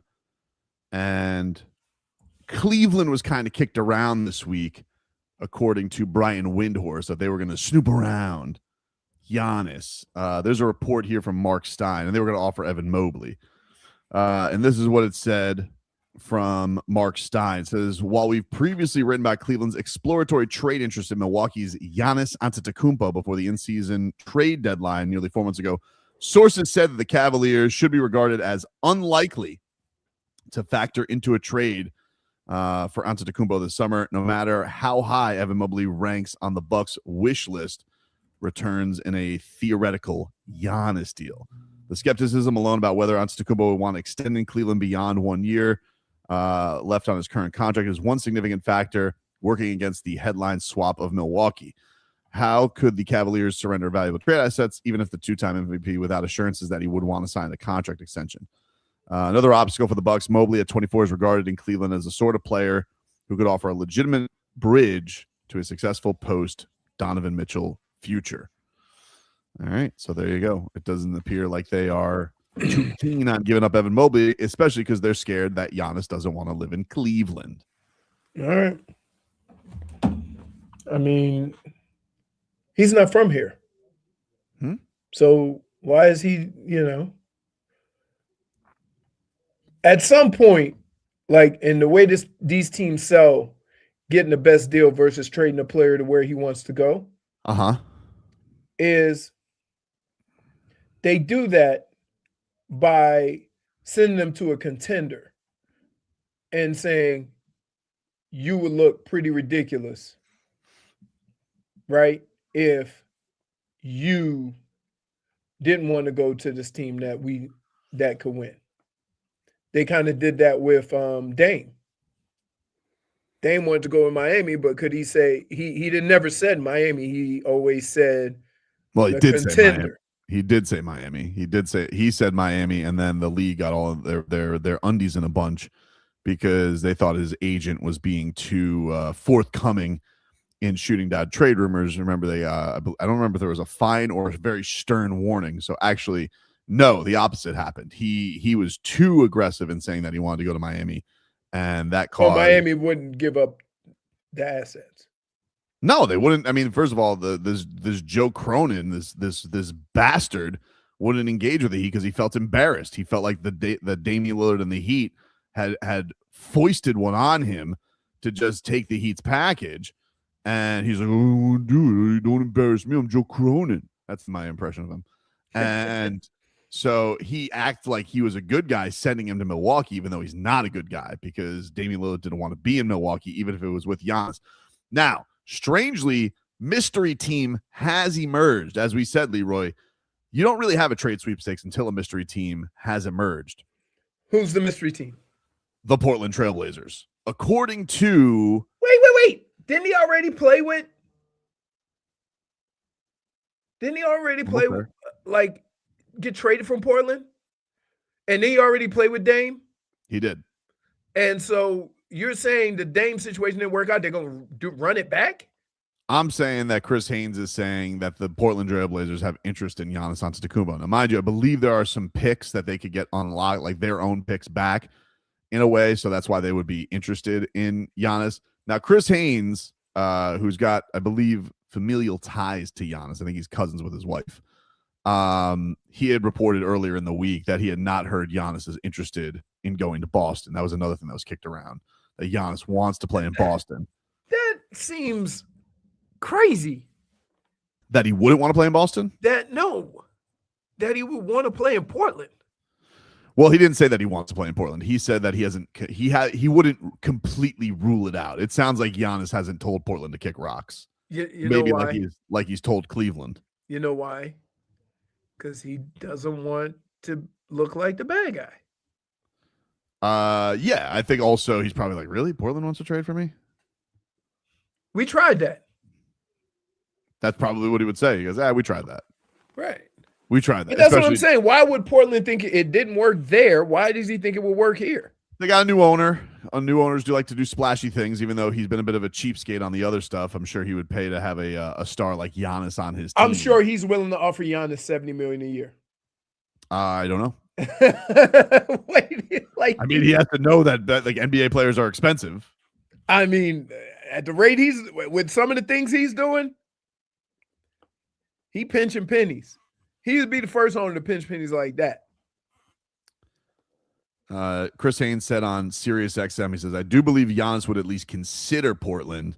Like, it wouldn't be a situation where it'd be like, nah, throw it in the trash. I think this would be a situation he would consider, which we'll see. But that is the mystery team that he was referring to the other day. All right. The Portland Trailblazers. And then, of course, the Heat. We all know that we know what the interest is there. I think from both sides. Right. It's just a matter of, do the Heat have enough? I am curious, does people are saying that now they're in a situation where the picks are more valuable now. So does that make the Heat's package look more attractive? Does that make the Heat change their trade package at all? Or do they just keep it where it is? Like, I know they're obviously going to give away 13 for this year, but the ones that are in the future that they can offer up, I think it's 29 and 32, I think, are the years. Maybe It's 30 and 32 because of the rat bastard Hornets pick. But but I wonder if that changes the Heat's equation in all of this. I doubt that it does. I think they've already kind of come to terms. They probably knew it was on the way. And the word was the Heat were in favor of the new lottery rules. But I wonder if that changes anything for them. I don't know. I think that the one thing that just really turns me off about the NBA and the draft and all that is trading picks 5 years down, like 3 years down, like that. I have no interest in that. So I don't know how I feel about that. Because that is the epitome of F them picks. Right. Yeah, it is F them picks. I mean, the Heat haven't really done an F them picks trade since the Gogi trade. They gave up multiple first round picks for that. Right. But they didn't give up any players. They gave up like Justin Hamilton, a garbage package that they gave. But listen, not everybody has the stomach that Goran Dragic does to make a stink. And Goran Dragic told everybody that the Suns he doesn't trust them anymore. He lost his joy. He said that he lost his joy, and sometimes you got to have dragon stones to be the bad guy, and that's even a Goran Dragic, as gentlemanly as he is, he wasn't a coward. Goran Dragic said what needed to be said to get the deal done. All right. And all right, what are you doing? I'm not doing nothing. I'm What just are you doing? Listen, we got another. You're not going anywhere for a couple of hours. no. I'm just saying, like the Golgi thing. Like that was what 10 years ago. It was. Like, did you not want me to bring up any reference of the past? Is that too deep for you? Your references are always. You've given me the Bill Belichick Pepper Johnson story quite a few times. The what? You've given me the Bill Belichick Pepper Johnson story quite a few times. That wasn't 10 years ago. Longer. Exactly, dude. That's my point. All right. I'm gonna let you regroup. We'll take a break, huh?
All right, welcome back, everybody.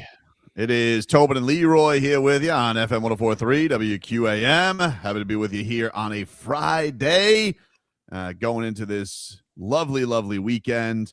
And still got those George Lopez tickets to give away before the end of this program today. So be listening for that. We got Marlins baseball back tonight. Bruce Sherman apparently sold some more of his team. To who? They won't say. Some investors, they're saying Barry Jackson had the I think Sportico had the first piece on the story, but there was a apparently they had to cover some debt, and so they sliced off another piece of the fish to get it done. And they said that the valuation of the team, I'll give you the stuff here from Barry. Bruce Sherman's decision to sell 15% of the team to two identified families with residences in South Florida was confirmed by a source first reported today by Sportico, brings the Marlins group of owners to 15. Nothing changes in regard to Sherman running the team. He's still what MLB calls the control person. The move helps pay a portion of the debt payment, as the source said, gives the Marlins more money in the coffers with the potential of a salary cap and floor if the owners have the intestinal fortitude to lock the players out next year. That was a new story yesterday, Leroy. They were saying that the salary floor, I think, was going to be, I think it was like 170 billion or something like that. No, maybe I'm overselling that. The MLB salary floor, but it was a lot. And I was like, man, how can the Marlins live in a world like that? Well, baseball's a weird thing because if you suck, you get rewarded by the teams that are spending all the money. So you have to find a way to kind of balance that. Yeah, here it was. It was from Sports Track. MLB has reportedly proposed a salary cap model to the MLB Players Association that would come in with a $245 million ceiling and a $170 million floor. We're going to seem like we spending $500 million. The payrolls above that, the Mets, the Dodgers, Yankees, Blue Jays, Phillies, and Braves. Three of the teams that you'll notice are in the Marlins division. The teams that are below: Miami, Cleveland, Chicago White Sox, Washington Nationals, the Athletics, the Cardinals, the Rays, the Pirates, the Twins, the Rockies, the Brewers, the Reds, a lot of teams. Below Royals, 170? Mariners, these are below 170. And Baltimore. Baltimore's close. But, yeah, man. I think the Marlins. The problem is you shouldn't have a team that's willing to spend X amount of dollars and a team spending a third of that or a quarter of that and benefit from the team spending all that money. So what is it about? What bothers you about that? It's just that at the end of the year, these teams that don't spend any money get a check. The revenue supposedly help. Mm-hmm. And they're not doing anything to produce any revenue. Barry Jackson also says Sherman and his group bought the team in 2017 for $1.2 billion. This deal valued the franchise at $1.55 billion, though the Marlins privately view the team's worth as higher because that number was based on purchasing a minority interest without a decision-making power. Though everything in sports is up for sale in some way or another, Bruce Sherman plans to continue owning the team, and associates said. Yeah, that's also with their TV revenue getting nuked because the FanDuel debacle, not their own fault, but all those regional teams. And now I don't know. I know that I paid my $100 for a season pass. I don't know how everybody else is doing as far as, the subscription numbers for Marlins.tv. It's a wonderful product. I like it. I like watching the Marlins, but I don't know that that's obviously not guaranteed revenue that they used to have. You have to basically, what do they say? Eat what you kill. You basically have to go off the people who are willing to subscribe for the team. And that's also got to be a big hit to the fish with this going. But the other thing is, look, who knows if this happens? I mean, the players are very against the salary cap. They haven't wanted they've been, the reports last year were that Bryce Harper was ready to fight Rob Manfred in the Phillies clubhouse about it. But then again, how many guys, and I don't, off the top of my head, like how many guys are making FU money in Major League Baseball? I think the one thing with a salary cap like you have in NBA is it feels like you have more guys making ridiculous money. Now you do have more players in baseball, obviously, and you probably have to change. I would imagine you'd probably have to change free agency rules. Like you'd have to allow players to get to free agency faster for them to agree to something like that. Because you can't have their rights for 6-7 years and them not be able to benefit from their talent. Right. I would say this. One of the things that would have to change. But one of the things that I would like to change is the players don't want it because of the top 2% that make 50, 60 million a year. Right. However, it would almost lend you to actually, I think if the Marlins had a $170 million floor, that they would actually get better. Of course. And so, you have certain teams. They got the polar bear like I wanted. I wanted the polar bear. We could have gotten him. I would have loved to have the polar bear. Right. It needs a salary cap, but I always wonder, how do you transition into it when you have teams spending $400 or $500 million a year? Well, it is definitely a conversation that has to happen. But the thing I think this is the problem with baseball from the standpoint of look at what the Rays are doing. It kind of messes up the thought of hey, they, what are they, second in wins, third in wins this year, and they do it with a bag of donuts and sorcery. It's right. But I don't. That's not. They're a great organization. Not everybody can eat at that trough. You know what else I would do? I would give salary cap credits to teams that re-sign their own players. Right? So it's almost like a bird rule type of thing. Yeah, I'm sure they'll do something like that. When you draft a guy, say if you draft a guy in the first, second, third, wherever, and he becomes a great player, right? You should have every right to re-sign him, and you should get a credit for that. You should get, some type of benefit of keeping your guys, and then you can build the team that way. I don't know whether it's 10%. I don't know if it's 20%. I don't know what it is, but you shouldn't be penalized for drafting and developing a guy in your system, and then he can just leave because you can't pay the money that a Yankees or somebody like that could pay. So if you keep your guy, I wish they would do this in football. If you pay your own guy, you get some type of tax credit for keeping your guy in-house. Yeah, I mean, well, it'd be interesting if it's if you do it at a certain point, because right now you're already seeing that. Guys just, even without a salary cap, because people just don't want to pay the money at all. Right. So, now it's going to be the situation where you're almost forced to pay a guy. And the Marlins were shamed into that years back. That happened with Players Association. They had to give Josh Johnson a fat 1-year deal because the Marlins were storing away such money because Loria and Sampson were doing such shell games with the money. I mean, just blatant crookery that was going on there with, we're losing all this money. And it's oh yeah, you guys are getting $50 million a year. Just estimate. I don't remember what the exact number was. But from MLB for doing nothing. Right. Except selling fake perfect game tickets. From the other team. Yeah, from the other team. Do you remember that, Brittany? Roy Halladay, the late Roy Halladay, pitched a perfect game against the Marlins. It was a great matchup. It was him versus Josh Johnson when Josh Johnson was at his heyday. And JJ was going pitch for pitch with him until Roy Halladay was just perfect and threw a perfect game. And the Marlins to make money sold, and I don't remember how many people were there. I think it was 15,000. It was at the old stadium. And so the Marlins took the rest of the tickets that they had. I think they sold them for $1 a piece. And just because people would want, I have a ticket to Roy Halladay's perfect game, even if they didn't go. And this was back in the day when ticket stubs were a thing.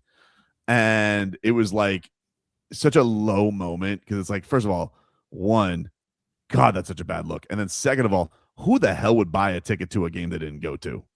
A lot of people. Who would do that? Why would you do that? To just say that they went. Did anybody? Is there anybody in our audience right now who owns a Roy Halladay ticket that they bought but didn't go to the game, I'd love to hear from you. And what would the value be? Yeah, I don't I'm know. curious about that. I don't know. I mean, I have to imagine that it went down because of the drama of selling the fake tickets. I don't know. Roy Halladay is no longer with us. He tragically died, I think, in a plane crash. But so maybe that did put the value back up. But like, does anybody?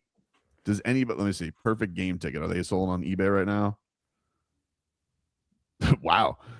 Roy Halladay perfect game tickets right now. Full ticket 2010. I'm seeing offer $500. I see one. Now I don't know if it's a real one or a fake one. It's just a ticket. There's another one up there for $800. Yeah, there are a few out there. There's one for $60. He's still holding on to it. One's a real one I see because it's a season ticket. It's got who the hell's on that? Is that Cameron Maben? Oh, Cameron Maben traded that guy for Miguel Cabrera. You want to talk about a real crime? Oh my goodness, he played forever too. Didn't he go to Atlanta? Yeah, so people are Detroit. Detroit? No, he came from Detroit. Where did he go after? Yankees? He was with the Yankees too. I think so. He floated around. Andrew Miller had a really good career. Andrew Miller sucked with the Marlins, but he ended up being a really good reliever for Cleveland. I mean, Cameron Maben, they would always preach about how great, what a hell of a prospect. They did it for 20 years. He didn't do nothing. Dude, if there's somebody right now, I would love if 305-567-0560, if you own a perfect game ticket, but you didn't go, if you went, fine. I don't know, no judgment. But if you bought a perfect game ticket, but you didn't go, my God. Wait. You need to Can I cleanse your ask you soul. a question? Yeah. Why on earth would they call so you could shame them? I want to know why they did it. I want to know why. I just Nobody's curious. going to sign up for that. Who knows? It's just a phone call. It's not like I got your face out there. You can give me a fake name. I don't care. You can call you Larry. I could call you Bo. I could call you whatever. It doesn't matter. Right. I just want to know if anybody is out there listening that bought a fake Roy Halladay. Maybe there's nobody because nobody will cop to it. It's too embarrassing. And then the people who are selling the fake ones on eBay for $500, you should really be ashamed of yourself because you weren't there. The guy with the Cameron Maben ticket, he deserves $700. That's a real ticket. It's that perfect game book. Good God. Yeah, one guy's selling it for like $400. Another guy's selling it for. It's a little weird though. You do have Cameron Maben on it. I wonder if that puts the value up or down. I don't know. Pretty wild. But anyway, we'll take a break. Mixed bag coming up next.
All right, welcome back, everybody. Tobin and Leroy here with you. Oh, hello, Jennifer. Hello, Jennifer. Hello. The hell was that?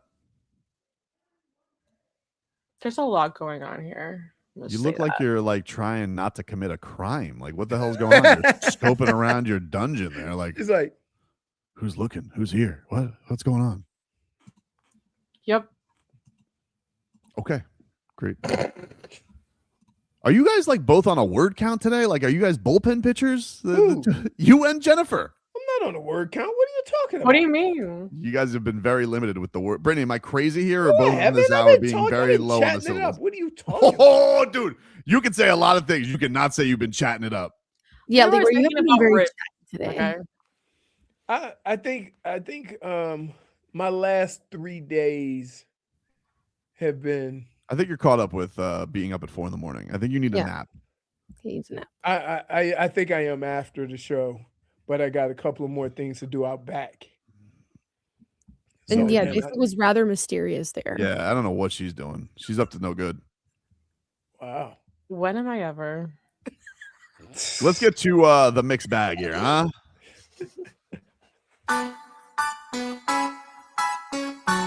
You guys familiar with Donovan Achane? Yup. All right. Well, he is a Dolphins running back, and he has a lot more money than he used to. But he explained, he was on the Teron Armstead podcast, doesn't agree with the term rebuild, and he explained why he doesn't like the term rebuild. Oh, because, I mean, as a football player that's a competitor, I mean, the rebuild phrase, like, for me, it's like, okay, they basically saying we going out here to lose every game. And, you know what I'm saying? Like, I just can't have that mindset to, oh, we going out here to lose. So that's basically what I mean. Like, I feel like, man, when you out there, whoever 11 out there, I feel like we're going to go 100%. Like you said, I don't got that mindset to go out there and be like, oh, we rebuilding, oh, so we going out here to lose. This is not me. Right. I tell you that all the time. That's a bad thing to have in your locker room. Like if you make it, because here, you think that people just flip a switch and then all of a sudden say, okay, now we winning.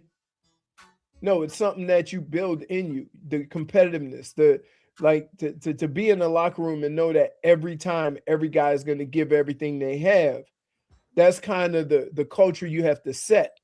And when you say we rebuilding, you are either automatically admitting that everybody in that locker room sucks, or you giving them the okay to go out and not give full effort. Yeah, especially with all the young guys on the team. That's right. A bad look. Because when you do feel you have a good enough team, the practices that you have taught, how are you going to get them to turn that around? Well, Zach Seiler, he's one of the leaders on the team. This is what he said. He's telling the young guys with this upcoming year. You know, I think me, Brooksy, defensively and offensively, the guys, Brewer, a lot of guys, Achane, that have kind of stepped up over the years and kind of worked their spots. I mean, they've done a great job of stepping up. I think we're focusing on motivating these guys. I mean, look, man, it's go out there and play your best ball. Like, cut it loose. Go out there and be confident and do what it takes. And we'll spend the extra hours on technique, individual, I mean, anything you need, because we want to win. We want to win now. We don't want to say, oh, hey, Vegas says this. We don't care about that. Go out there and play our game. There you go. I like it. Man's man. I like it. It doesn't mean that they're going to win 12 games, but you have to start somewhere. And when you're not good enough, a lot of times you have to start with how you do things, how you prepare, the effort that you give. So when you look at what Dan Campbell did in Detroit, his attitude in there, everybody thought was crazy. Now you're looking at Detroit going, that's one tough team. They're physical. Is Zach Seiler a kneecap biter? I mean, it's kind of hard when you're looking down on everybody. That's true. I would picture Achane. I feel like he's a leg breaker. That's what I picture him. Just like breaking the leg and then handing it to Achane to bite the kneecap.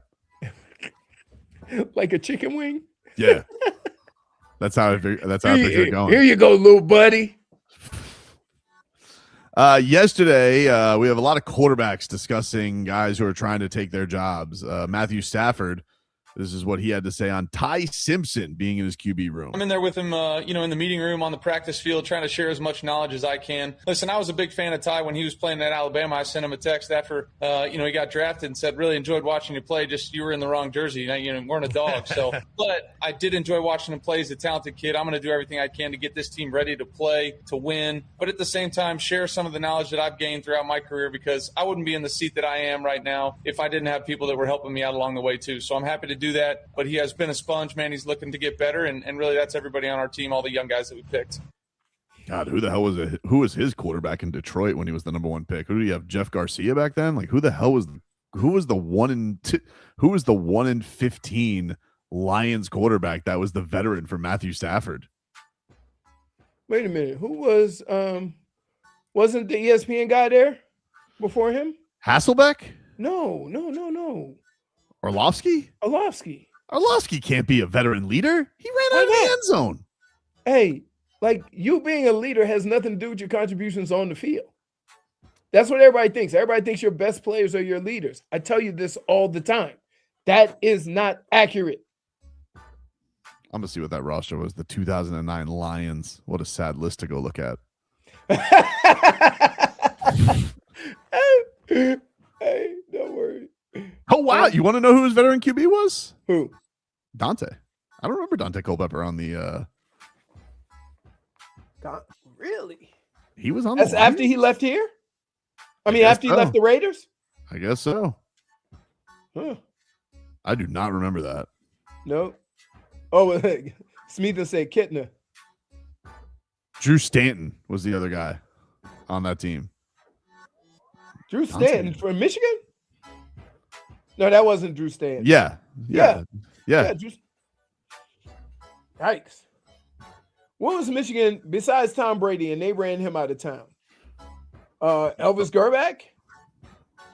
I don't know. This was the list of Drew Henson is who we're thinking of. I'm thinking of Drew Henson, right? So this was the 0-16 Lions. This was their QB room.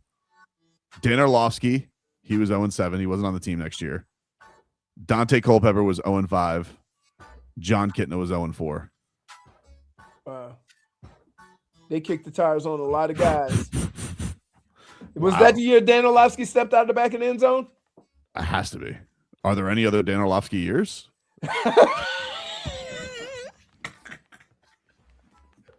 That's unusual. That's cruel and unusual punishment right there. That's terrible. That is. Wait, didn't somebody save him? Right, Dan Orlovsky. Who did it recently? Did Brock Purdy do it? Oh, I can't remember. Yeah, Dade South says it was the 0-16 year. That had to be the lowest point for them. Oh my goodness. He also strained. I don't know what happened with Dan Orlovsky, but he played for the Lions, it says in 2005, and then just didn't play for 3 years. I don't know what happened. I don't know if he had a injury or what. Practice squad? Maybe. Working his way. Maybe that's what it was. Man. Does Dante remember the Lions years? I'll ask him. I had no recollection of Dante Culpepper as a None. Lion. I remember him as a Raider, a Viking, obviously, and a Dolphin. I don't remember him on the Lions. Yeah. Did he play for any other teams? No, that was the last team he played for. Wow. So he was at the end of his career, he only was back up like on 2 teams. He was, well, maybe don't ask him about it. It says he finished his career 0-10 with the Lions.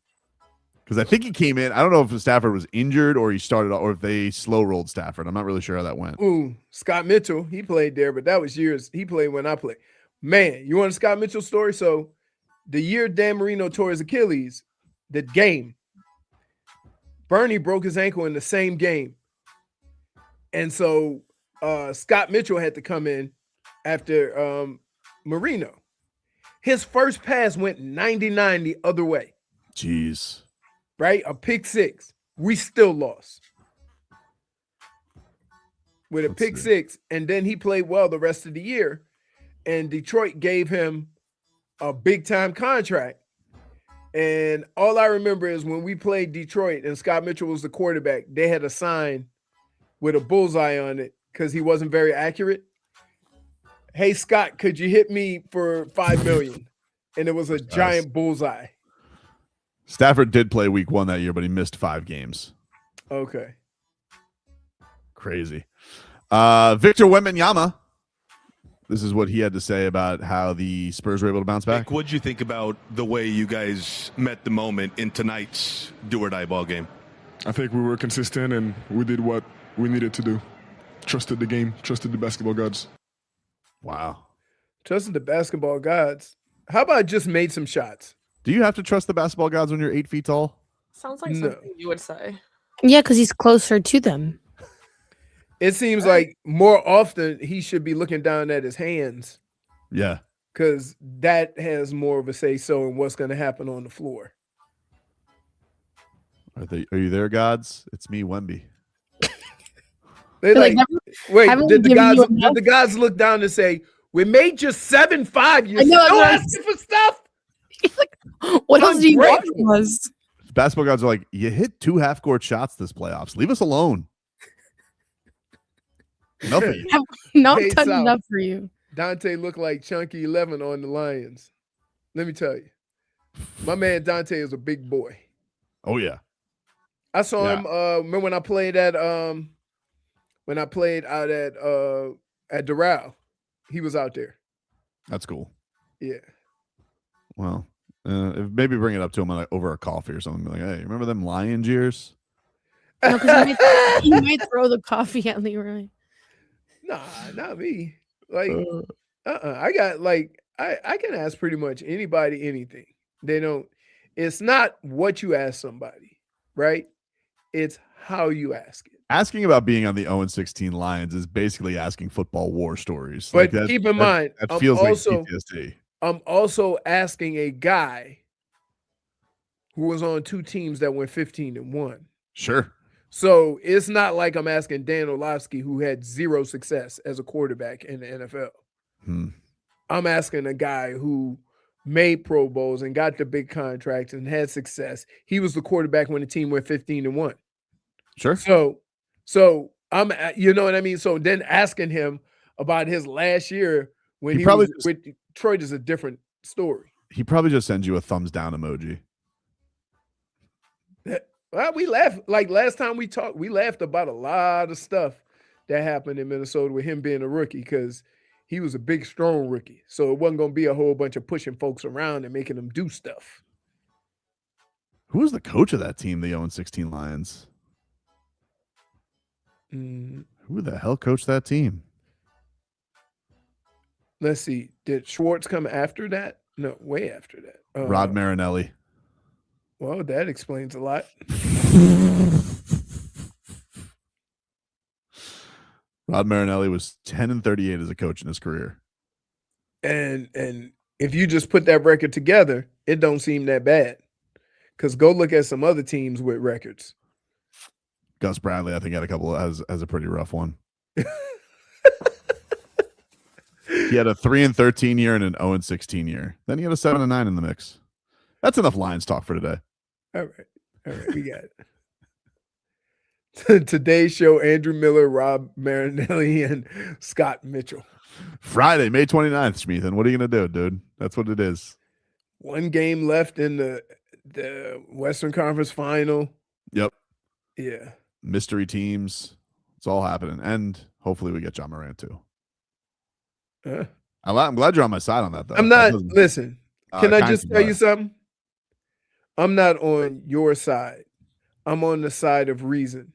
And after hearing what Wes had to say, I have to change, the thought process on it because he made me see it through a different lens, not just silly saucer lens.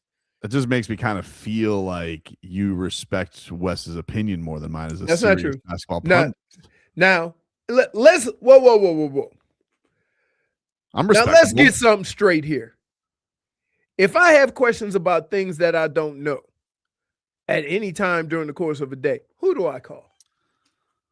I don't know. You know who. If I have questions about a sport that I'm not familiar with, I'll call you. So I must respect you enough in the sports game to ask you questions. Yeah, but I feel like most of the time it's bucked with skepticism. I don't think it's what you say sometimes. I think it's how you say it to him that he just doesn't. Right. How do I say Because you can't just give me an honest answer. It's got to be some kind of silly, There's always a smirk behind it. Right. The thing is that Wes was essentially saying the same thing that Tobin has been saying. Don't do that. Don't do that. No, it's true. Like he really had, like he was just saying, like if you can get John Morant on the cheap, why not bring that talent to your team that could use that level of talent? That's essentially what he was saying, which is exactly what Tobin was saying, but just with like less seriousness. There you go. I'm very serious. No, you're not. What are you talking about? Dude. You jumped in the nasty ass Clevelander pool. You have mentioned that pool like 3 times. Because it's disgusting. And it's been gone for such a long time. That water was so nasty. He's not wrong. It came out with a film. It was terrible. Please tell me you got like some sort of shot after that. No, wait. He took a jumped in his shot. clothes. He had to go home. Yep. I went in full Macho Marlins, man. Flying elbow. Security didn't want me to do it. They're probably right. You know how they looked at? You ever see the thing on X where they nod, like everybody nods? Mm-hmm. That's how it was. Toby's like, "I'm gonna do it. I'm gonna do it." Mm-hmm. They said, "Go do it. Don't do it." And then somebody went and whispered to somebody, and they all went, gave him the okay. Let's give away those tickets to George Lopez. If you want to see George Lopez at Hard Rock Live, caller number. What do you want to do, Jennifer? Caller number 6. Caller 6 to 305-567-0560. Caller 6 305-567-0560. Caller 6 wins the George Lopez tickets. He's going to be at Hard Rock Live, and this is our last pair to give away for the week. If you didn't win, you can purchase your tickets at casino.hardrock.com/Hollywood. But George Lopez will be at Hard Rock Live on June 11th. Last pair of tickets going to caller 6 at 305-567-0560. We're back after this.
Welcome back, everybody. Tobin and Leroy here with you on FM 104.3 WQAM. Take you guys up until 2 here on the program as we'll give you one more weather update. That is brought to us by Tornado Roofing and Contracting, replacing roof repairs, maintenance, and hurricane impact windows and doors. Visit tornadoroofing.com, and it is currently in Miami. 87 degrees, cloudy. Thunderstorms expected tonight around 7 o'clock. Wind gusts up to 6 miles per hour. So not too windy, but a little muggy. Right now, the humidity is 64%. So that's not bad. That's not bad for this time of year. Usually, this is where it gets into the 80s, low 90s when it comes to humidity. So the fact that the humidity has been relatively low this year, I don't know if that's a good thing or a bad thing. I don't know. Hopefully we could steer clear in the old hurricane season. You know, only hurricanes I want to deal with are on the field. Yep. And Malachi Tony running past everybody. Fast, dude. And then I want to hear a lot of, boo, boo, all the crying. Oh, they stole Darian Mensah from Duke. Oh, boo. You'll hear it. I already know Feinbaum's got it lined up. No, he ain't going to do that unless it was, Kentucky. Why Kentucky? SEC. But why of all the football schools for the SEC did you pick Kentucky? Because that would be the equivalent. What? Duke football versus Kentucky football, samesies. Interesting. Except Duke won the ACC. That is true. You can't take that away from them. Give them their banner. Yep.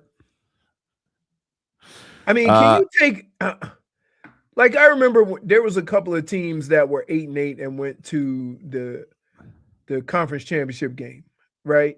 I get that.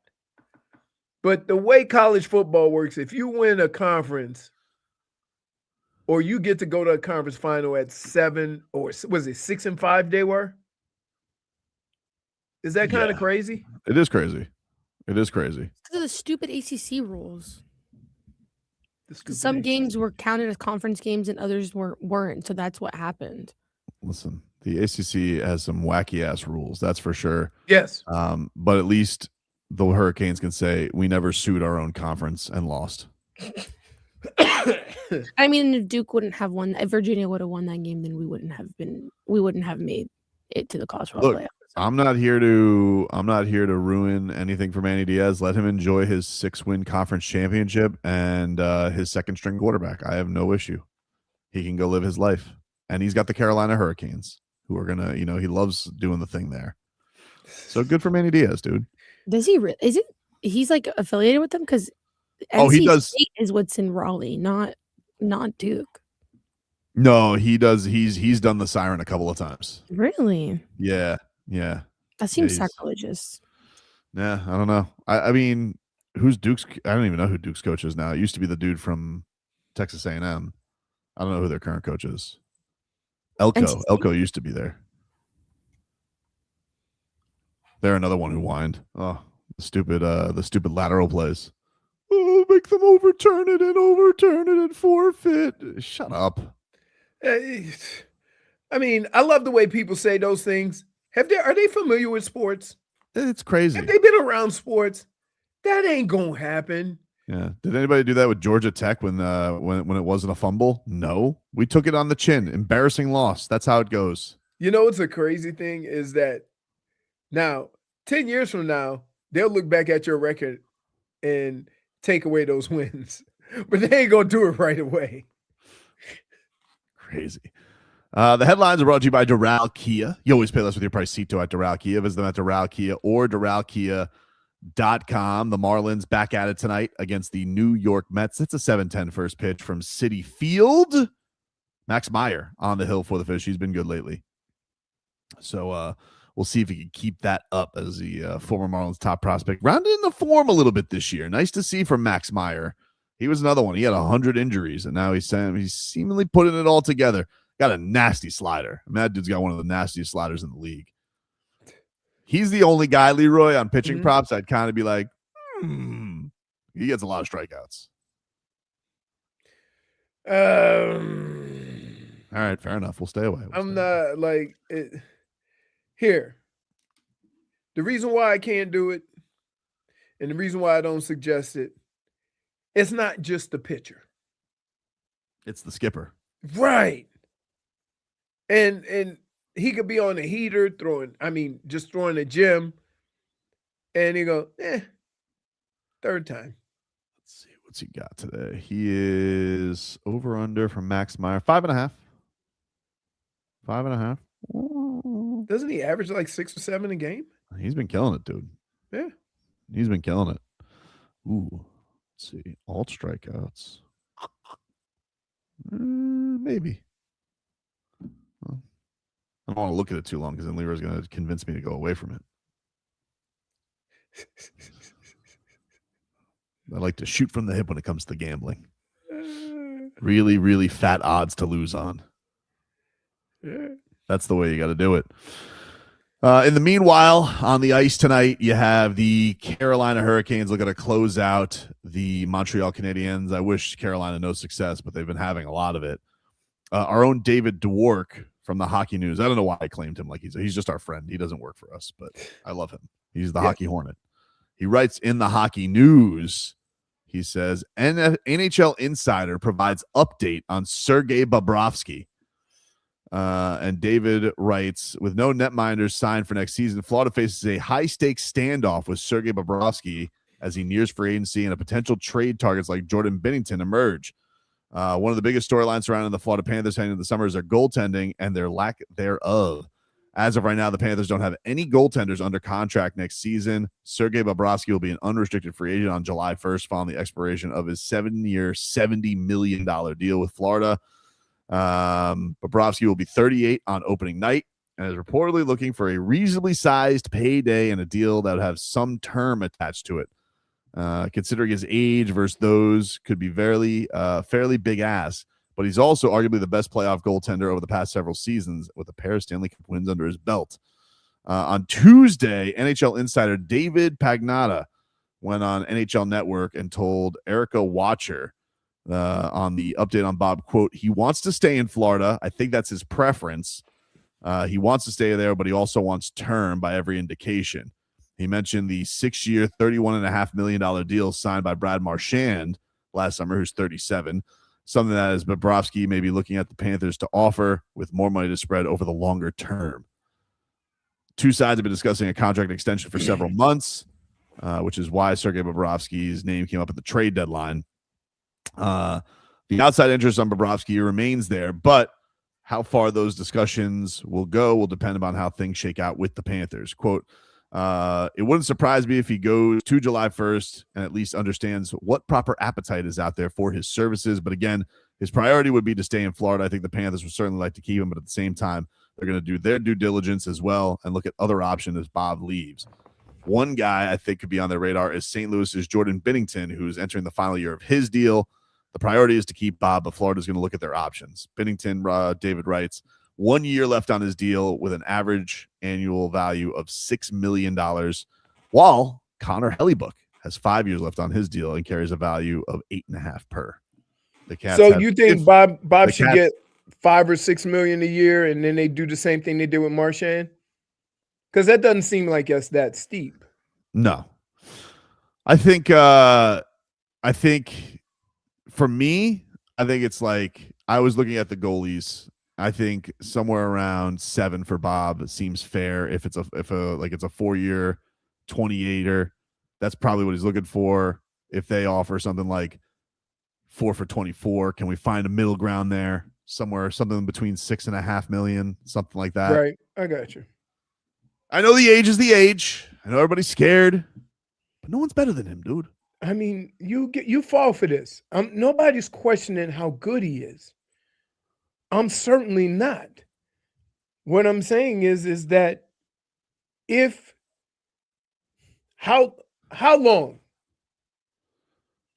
do you think you could get Bob at a high level? At least 2 more years. At least 2 more years. And to keep him, you're probably going to have to give a 3 or 4 year deal. I think so. Okay. So I'm seeing that. I'm understanding that. the way I look at it, if I'm the Panthers, is I'm basically buying 2 years to get another goalie to replace him, right? So you're gonna have to find somebody right, on the Chiefs. Correct. Plus, you let Knight go, which is fine because it would have been what 3-4 more years before he had gotten. Yeah, I'm sure they'll probably have to throw another milli at Tarasov to come back if they want him back. Maybe continue to learn under Bobrovsky. We'll see. I don't know how much they liked him or not. He had some moments this year, but he has cool gear though. Really cool gear. Yeah. Yeah, he has the scratch marks on his pads. That's cool. And then he has Robo Panther on his helmet. And he's big, tall. He's big. I mean, that Montreal game, though. I don't know if he. I think they can find better. What? I think they can find better than the only guy you can find that's better resume wise is Hellebuck. You can't say Bennington's better than him. I'm not talking about Bob. I'm talking about backup. Tarasov. I got you. Tarasov, yeah. I think they could find somebody too. They found him. Hell, they could go. I don't know. Get Vanacek again and get his ass out of San Jose or something. Right. Nobody wants to be in San Jose. I mean, is that like the worst hockey town? Actually, I think they were pretty decent this year. They got that kid who was really good for them, the young kid, and I think they have the number one pick again. I think they have the number one pick again. No, Toronto does. That's right. Toronto does. I think what's his face? 2. They have, I think, the second pick. Yeah, Toronto got. Yeah, we had a fixed lottery system this year. Everybody said that the Blue Leafs, they fixed it. They're like, the Blue Leafs got the number one pick. They weren't even supposed to keep their first round pick. Everybody looked at that a little fishy eyed this year. Panthers, of course, have the 9th pick. Nah, they're not going to have that pick. They're trading that for something. Perhaps a Kachuk. How low do you go before you don't even value that pick? Because you just dismissed the 9th pick very quickly. Because David he was like, that guy ain't going to play for you for 3 years. Right. There's only a couple special guys who come like right in. Usually and like the Panthers don't need that. Right. You know what you use that for? What? Trade ammo. Trust me when I tell you that Bill Zito, he's on his boat somewhere right now. He's probably drinking a beer. He's already thought about who he's flipping that pick for. Now that the Kachucks are gonna be like, hey. I don't know what that does for paying Bob though, because then you got to pay other Kachuk. Now you need a bargain. Do you step in and take care of Bob first and then deal with what you have to do after that, or do you take care of your other situations first and then go to Bob and say, hey, this is what we got, buddy? And then what is Bob? If Bob thinks like, oh, this is a guaranteed ring, he's just like, all right, on the cheap skis. Right. That's where the two sides, will come together because, there might be other teams that'll pay you more, Bob, but are you sure you want to give this up? Yeah. Do you want to be an LA King? That's the LA Kings move, dude. They just signed old players. But they have his best friend Panarin. So you admit that he's old. I mean, the age is the age, but he's still awesome. But that is the LA King. That's what they always do. The LA Kings always get the guys who were good and like were big names and then they aged a little bit. That's their thing. But I think Bob wants to stay.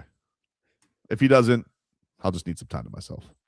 You need some time to yourself because I'm gonna need some time. Are you gonna be able to determine fault here? Oh yeah. Being that if Bob just says I'm going to take as much money as I can, are you gonna be able to figure that out versus say if the Panthers don't give him a good offer? If there's one thing you know about me, I'm very mature. Oh my goodness. And I'm going to be at Panthers Media Day next year. And you wonder why? And I'll be like, give a little look to Bill Zito. And he's like, what's that? I'm like, you know what you did. When have we ever seen Bill Zito at Media Day? Never. Exactly. He's always gone. No, I saw him at the press conference. I saw him. It was before our show. He's there very early. I think he does his press conference like first A1. And I'm going to be like, he's like, what the hell's wrong with that guy? They're gonna be like, isn't that the guy that got banned from this arena? That wasn't a real thing. You made that up for show bit. Me? Yeah, you. Nah. Yeah, you. You're a pot stirrer. Oh, am I? Are you not? No, I would not deny that. We'll take a break. Back after this.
Awesome.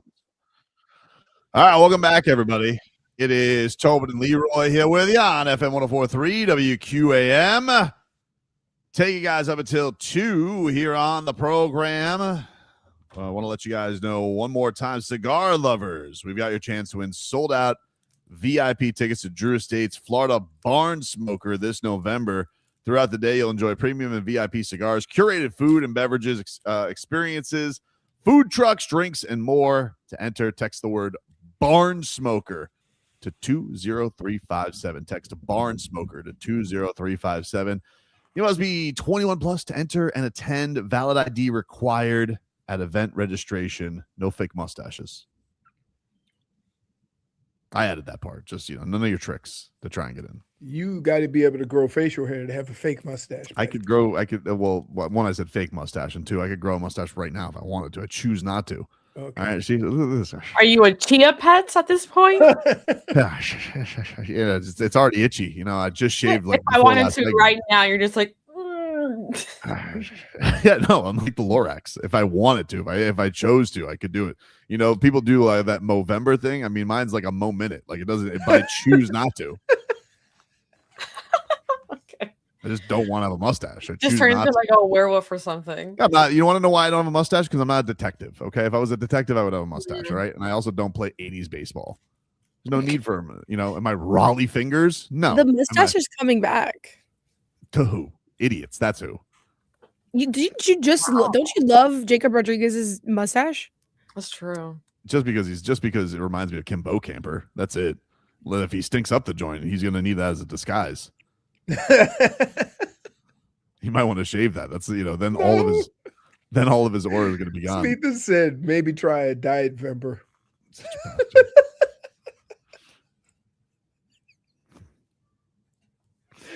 So wrong. I'm so wrong. Rude guy. Karen says, would you grow a mustache for Giannis? Why would Giannis want me to have a mustache? The answer is no. Yeah, Giannis is lucky I'm even accepting him back after his antics this year, quite frankly. Oh, really? Are you?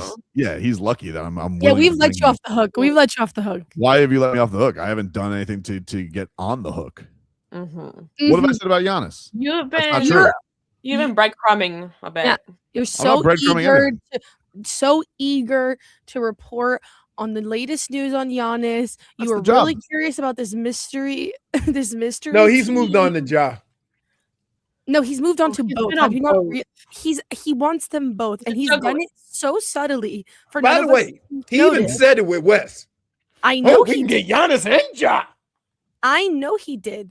Right. And we've let him off the hook, and we haven't said a word about it. No, actually, see, this is the way you're looking at it, Brittany, which is incorrectly. What you're looking at is you're letting me off the hook. I'm letting Giannis off the hook for his antics all year. Of course, you're so kind and generous. Because I am kind and generous. No, quite frankly, I am kind and generous because this guy could be on the Miami Heat already, and he wanted all these theatrics and nonsense and didn't want to be the bad guy. So let's be clear about something, and I cannot be clearer about this. I'm letting Giannis off the hook. No one's letting me off the hook, okay? I'm welcoming him to Heat Nation if he comes here. It's his privilege. He's welcome, okay? I just want to be clear about that. Nobody's letting me off the hook for anything, all right? So what happened to I wouldn't want Giannis on my team even if he saved Sunny Bunny from a fire? I believe I said I would forgive him if he saved Sunny Bunny from a fire. I don't remember the exact quote of it. But again, I'm trying to change as a person. Semantic samurai. I think I'm trying to change as a person. Welcome to Leroy's world. Brittany. Did you just call her Whitney? I said Brittany. I heard Whitney too. I heard Whitney too. I know what I said. I'm pretty sure you. I said Brittany. -1. That goes to both of you. Why? Because if you called me Whitney, that makes me upset. And secondly, because I didn't say. I said Brittany. Somebody, Shmee says, "What if that somebody was saving Sonny was Adam Silver?" Well, let me tell you something. If Adam Silver saved Sunny Bunny from a fire, I would say, well, no, you could reach Adam Silver up there and Sunny Bunny could climb down on him. Sure. But if he did, I'd say, hey, thanks for saving Sunny Bunny and give the Miami Heat back that pick. think that's just gonna get you off the hook and me forgetting about that? You saved my dog from a fire with what he did. So easily forgiving for Giannis, then. Well, yeah, Giannis didn't screw over the Miami Heat. He's let me get this straight. If I give you a choice, and this is forget what it would take or whatever, who makes your team better, Giannis or Ja? Giannis. Okay. I know, bold take. He's a 2-time MVP. I mean, I know, but like the way you're talking about him. Because I'm not going to cry if Giannis doesn't come to the Heat. I'd be like, whatever. He's a diva. He's not going to work out anyway. It almost seems like you're preparing yourself. No, I'm not preparing. So we don't have to hit you up with the tranquilizer gun again. I think I've been very clear about this. Very clear about this. I don't think the Miami Heat are getting Giannis Antetokounmpo. I told you I think we're getting Kevin Durant. Maybe John Morant too. But I've said that multiple times. I don't think we're going to get him. I think he'll end up on somewhere else for some one-star player trade, because that's what Jimmy Haslam is. He's a star bleeper. And I'm telling you right now, I don't think we're getting Giannis. I don't. But if we do get Giannis, let me be clear. I can find it in my heart to forgive him for his nonsense that he's put us through this last year, which is big of me. I just want to be clear about that. So, Giannis, if you're here, we'll welcome you. I could let bygones be bygones. I don't think you're going to come here, but that's fine. I don't need you. But if you do come here, we're winning the championship, 8-5. Dade South said Tobin would forgive Giannis just for saving a honey bunny. I'm not forgetting. No, I am going to forgive Giannis because that's a hood. Are you laughing because you thought he said honey bun? Or... Yeah. Yes, that's what he was saying. No, but a honey bunny, a honey bun is a hood snack at the corner store. Laughing for a fat shame joke again. It was funny. It was funny. Oh no! Wait! No! Whoa!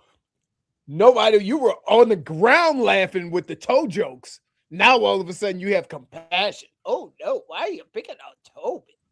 Jeez, dude, what are you finishing? Would you have some mashed potatoes between the break? What's going on with you? I'm just saying. Sensitive. Oh, I'm not sensitive. A little bit. I had a whole show dedicated to my bad feet. Deserved. Yep. See. Leroy, you fat shame every single day of your life. No, I don't. No, I do not. Yes. That wasn't me. I was just reading something that somebody else put on the chat. Okay. Wasn't me. So anyway, yeah, I don't know what you think you're letting me off the hook for. You know what you've done. What have I done? Speak my truth. It's my truth. You can't tell me not to speak my truth. You've called us sheep before. You called us Giannis sheep. Mm-hmm. You said that he needed to save anybody from a fire. Mm-hmm.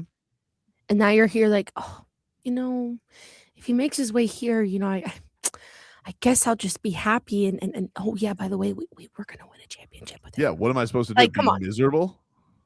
No. Like if Lewis Hamilton showed up today and he lost every race, and you were like, oh, Lewis Hamilton's here, you wouldn't be like, oh, we're not going to win a championship. You're going to be Goosey's galore. You could find it in yourself to forgive him for his mistakes, like dating Kim Kardashian.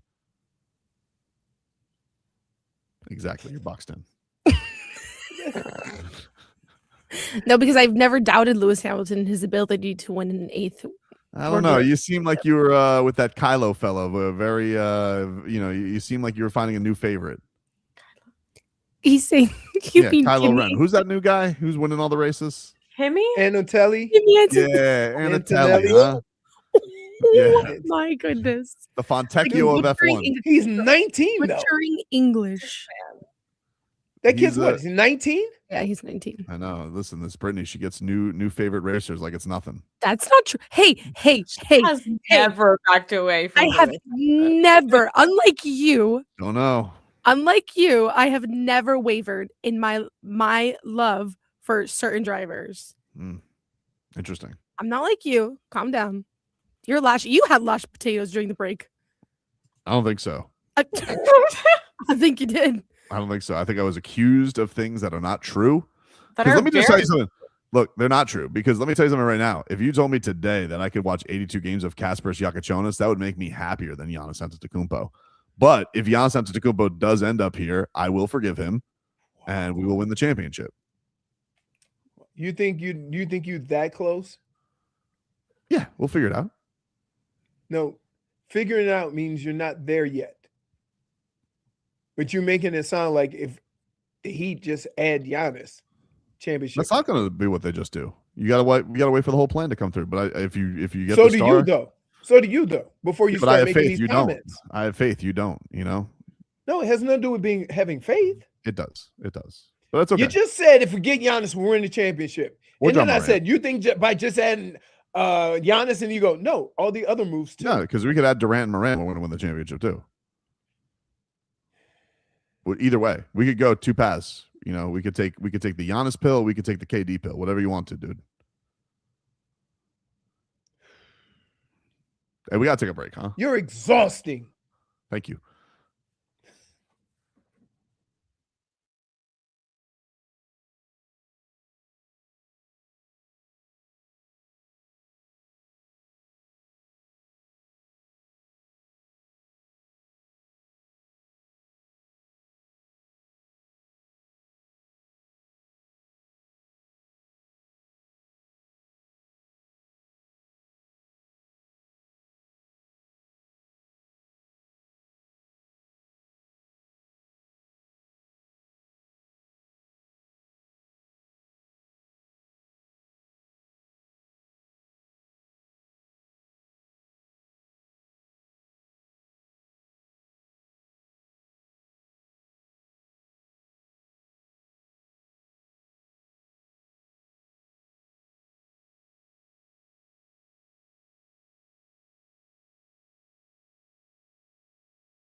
All right, welcome back, everybody. It is Tobin and Leroy here with you. Final segment of the week. It's time to bury some people as we will head on over to the graveyard and play a little You Dead to Me. Super dead. Very dead.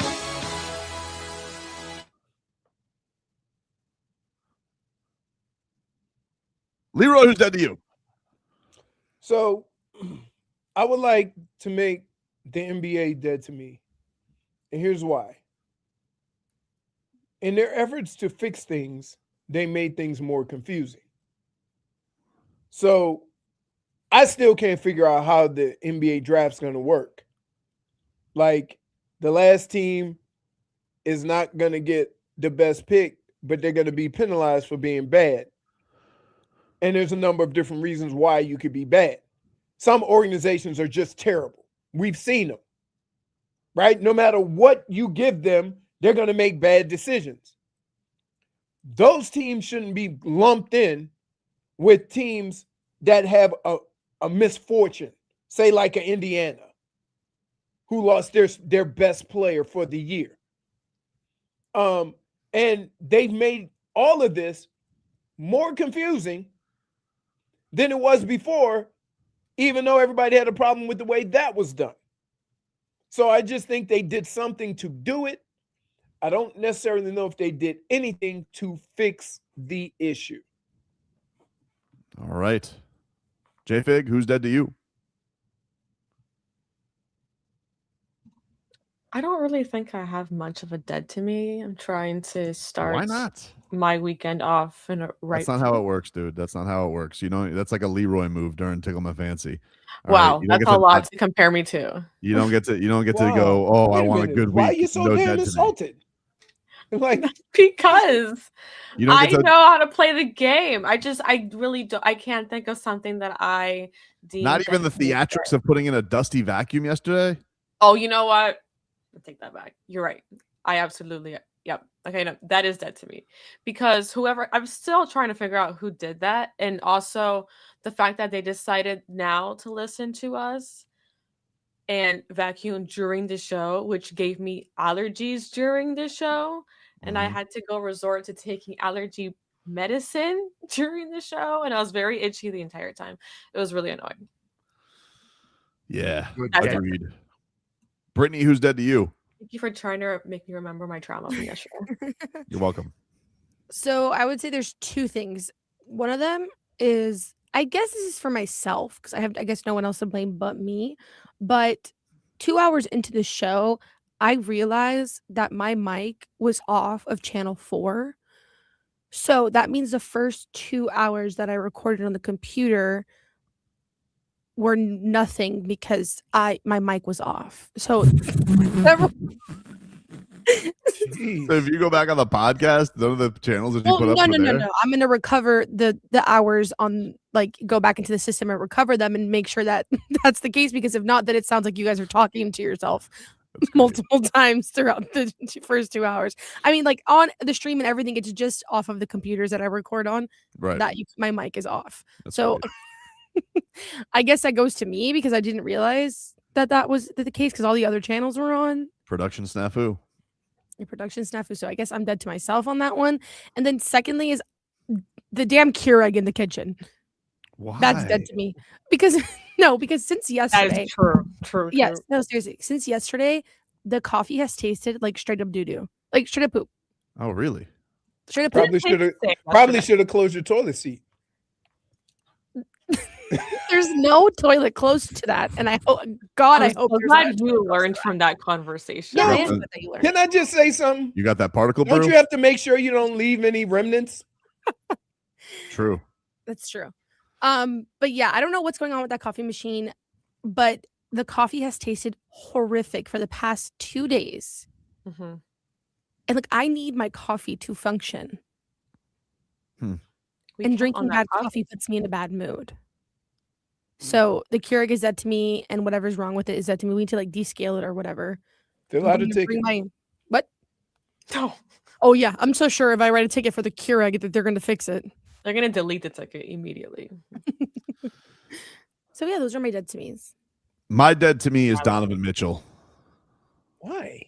I don't want him on the Heat anymore. You're dead to me. Oh my goodness, here we go. You have how much idle time, dude? He had a quote that I read today on NBA Central from Anscape. I think it was from Mark. Sure wasn't Central? It's not Central. I double checked. It's Central. Well, you would think this is honestly. I'm going to read this to you, and you think it would be parody because that's how ridiculous a quote it is. And it says, Donovan Mitchell defends James Harden, saying LeBron James and Michael Jordan also struggled on the big stages. Quote, oh, goodness. Yeah, sure, he has had some rough moments. I'm sure we all have. LeBron is one of the greatest players ever. We really don't speak on the Dallas Mavericks finals in 2011 when he struggled with the Miami Heat. We don't speak on Jordan taking 8 years to get to the finals. We speak on the wins. First of all, Donovan, dude, I don't know what you're talking about that people don't talk about LeBron James losing in the 2011 finals. I don't know if you've lived in a treehouse. I don't know where the hell you've been, dude. You with the Keebler Elves? What do you mean that nobody talks about that? You don't think people talk about LeBron James's losses in the finals more than they talk about his wins, quite frankly. Yep. Second of all, dude. JJ Barea. Okay, Michael Jordan took 8 years to win. James Harden has played 16 seasons. That's twice as many seasons. Now, maybe you just think because you got to make the best out of a bad situation, you're going to sign with Cleveland for $1 gazillion. I don't know. But, dude, you can't do this to yourself. I just, as a D-Wade disciple, Donovan, I hate to see you out like this. You're going out sad. Don't do this to yourself. Don't do this to yourself trying to put James Harden. First of all, it's bad enough people doing this with the D-Wade conversation. Now you're doing it with Michael Jordan? Yeah, I defended him the other day, but you can't defend that one. He needs to go to Cancun. He needs the coldest margarita possible, and he needs to forget about what he's talking about because that's crazy talk. Crazy talk. This is why I want John Morant. And who else? Katie. Larry Markkinen. And who else? I mean, listen, if Ant wants to make a stink, I'm all for that too. Keep delaying your if the Joker wants to go to, I'm cool for that. Devin Booker wants to leave Phoenix, Who is the Heat's John Morant? Tyler Hero? No. I'm not saying they're equal players, but I'm saying a guy who there's a lot of teams out there think that Tyler Hero will be different when he gets here. Do we even know if Tyler Hero can play? He had another surgery. That's what I was. Has anybody seen him dribble a basketball this offseason yet? We have no idea. He posted a dump the other day, and there was no basketballs in sight. Is he gonna get lemon lawed? After the whole Young and Restless thing? How you lemon law yourself? Great question. How can you lemon? Wait, you couldn't lemon law Scary Terry. Dude, I don't want to talk about that. All right. I'm just saying. Everybody have a great weekend. Leroy, I'll see you tomorrow. Yep. And I'm out next week. Great time. Thank you. You're out all of next week? That's right. Why is he just finding out right now? That's right. Why was I not told this? His face. You were. He was. You were. We all knew. It's been I've literally had it planned for months. I told you. Oh, you can't tell me things too far in advance. I'll forget. Don't worry, Leroy. He's going to your house tomorrow. I'll remind you tomorrow. Talk to you rascals next time. The only way Giannis Antetokounmpo is getting back in my good graces is if he saves Sonny Bunny from a fire. Giannis. That's what Jai is, arugula. Arugula. What color is your cake? Who's that? Senor Cinzano. I'll see y'all when I see y'all.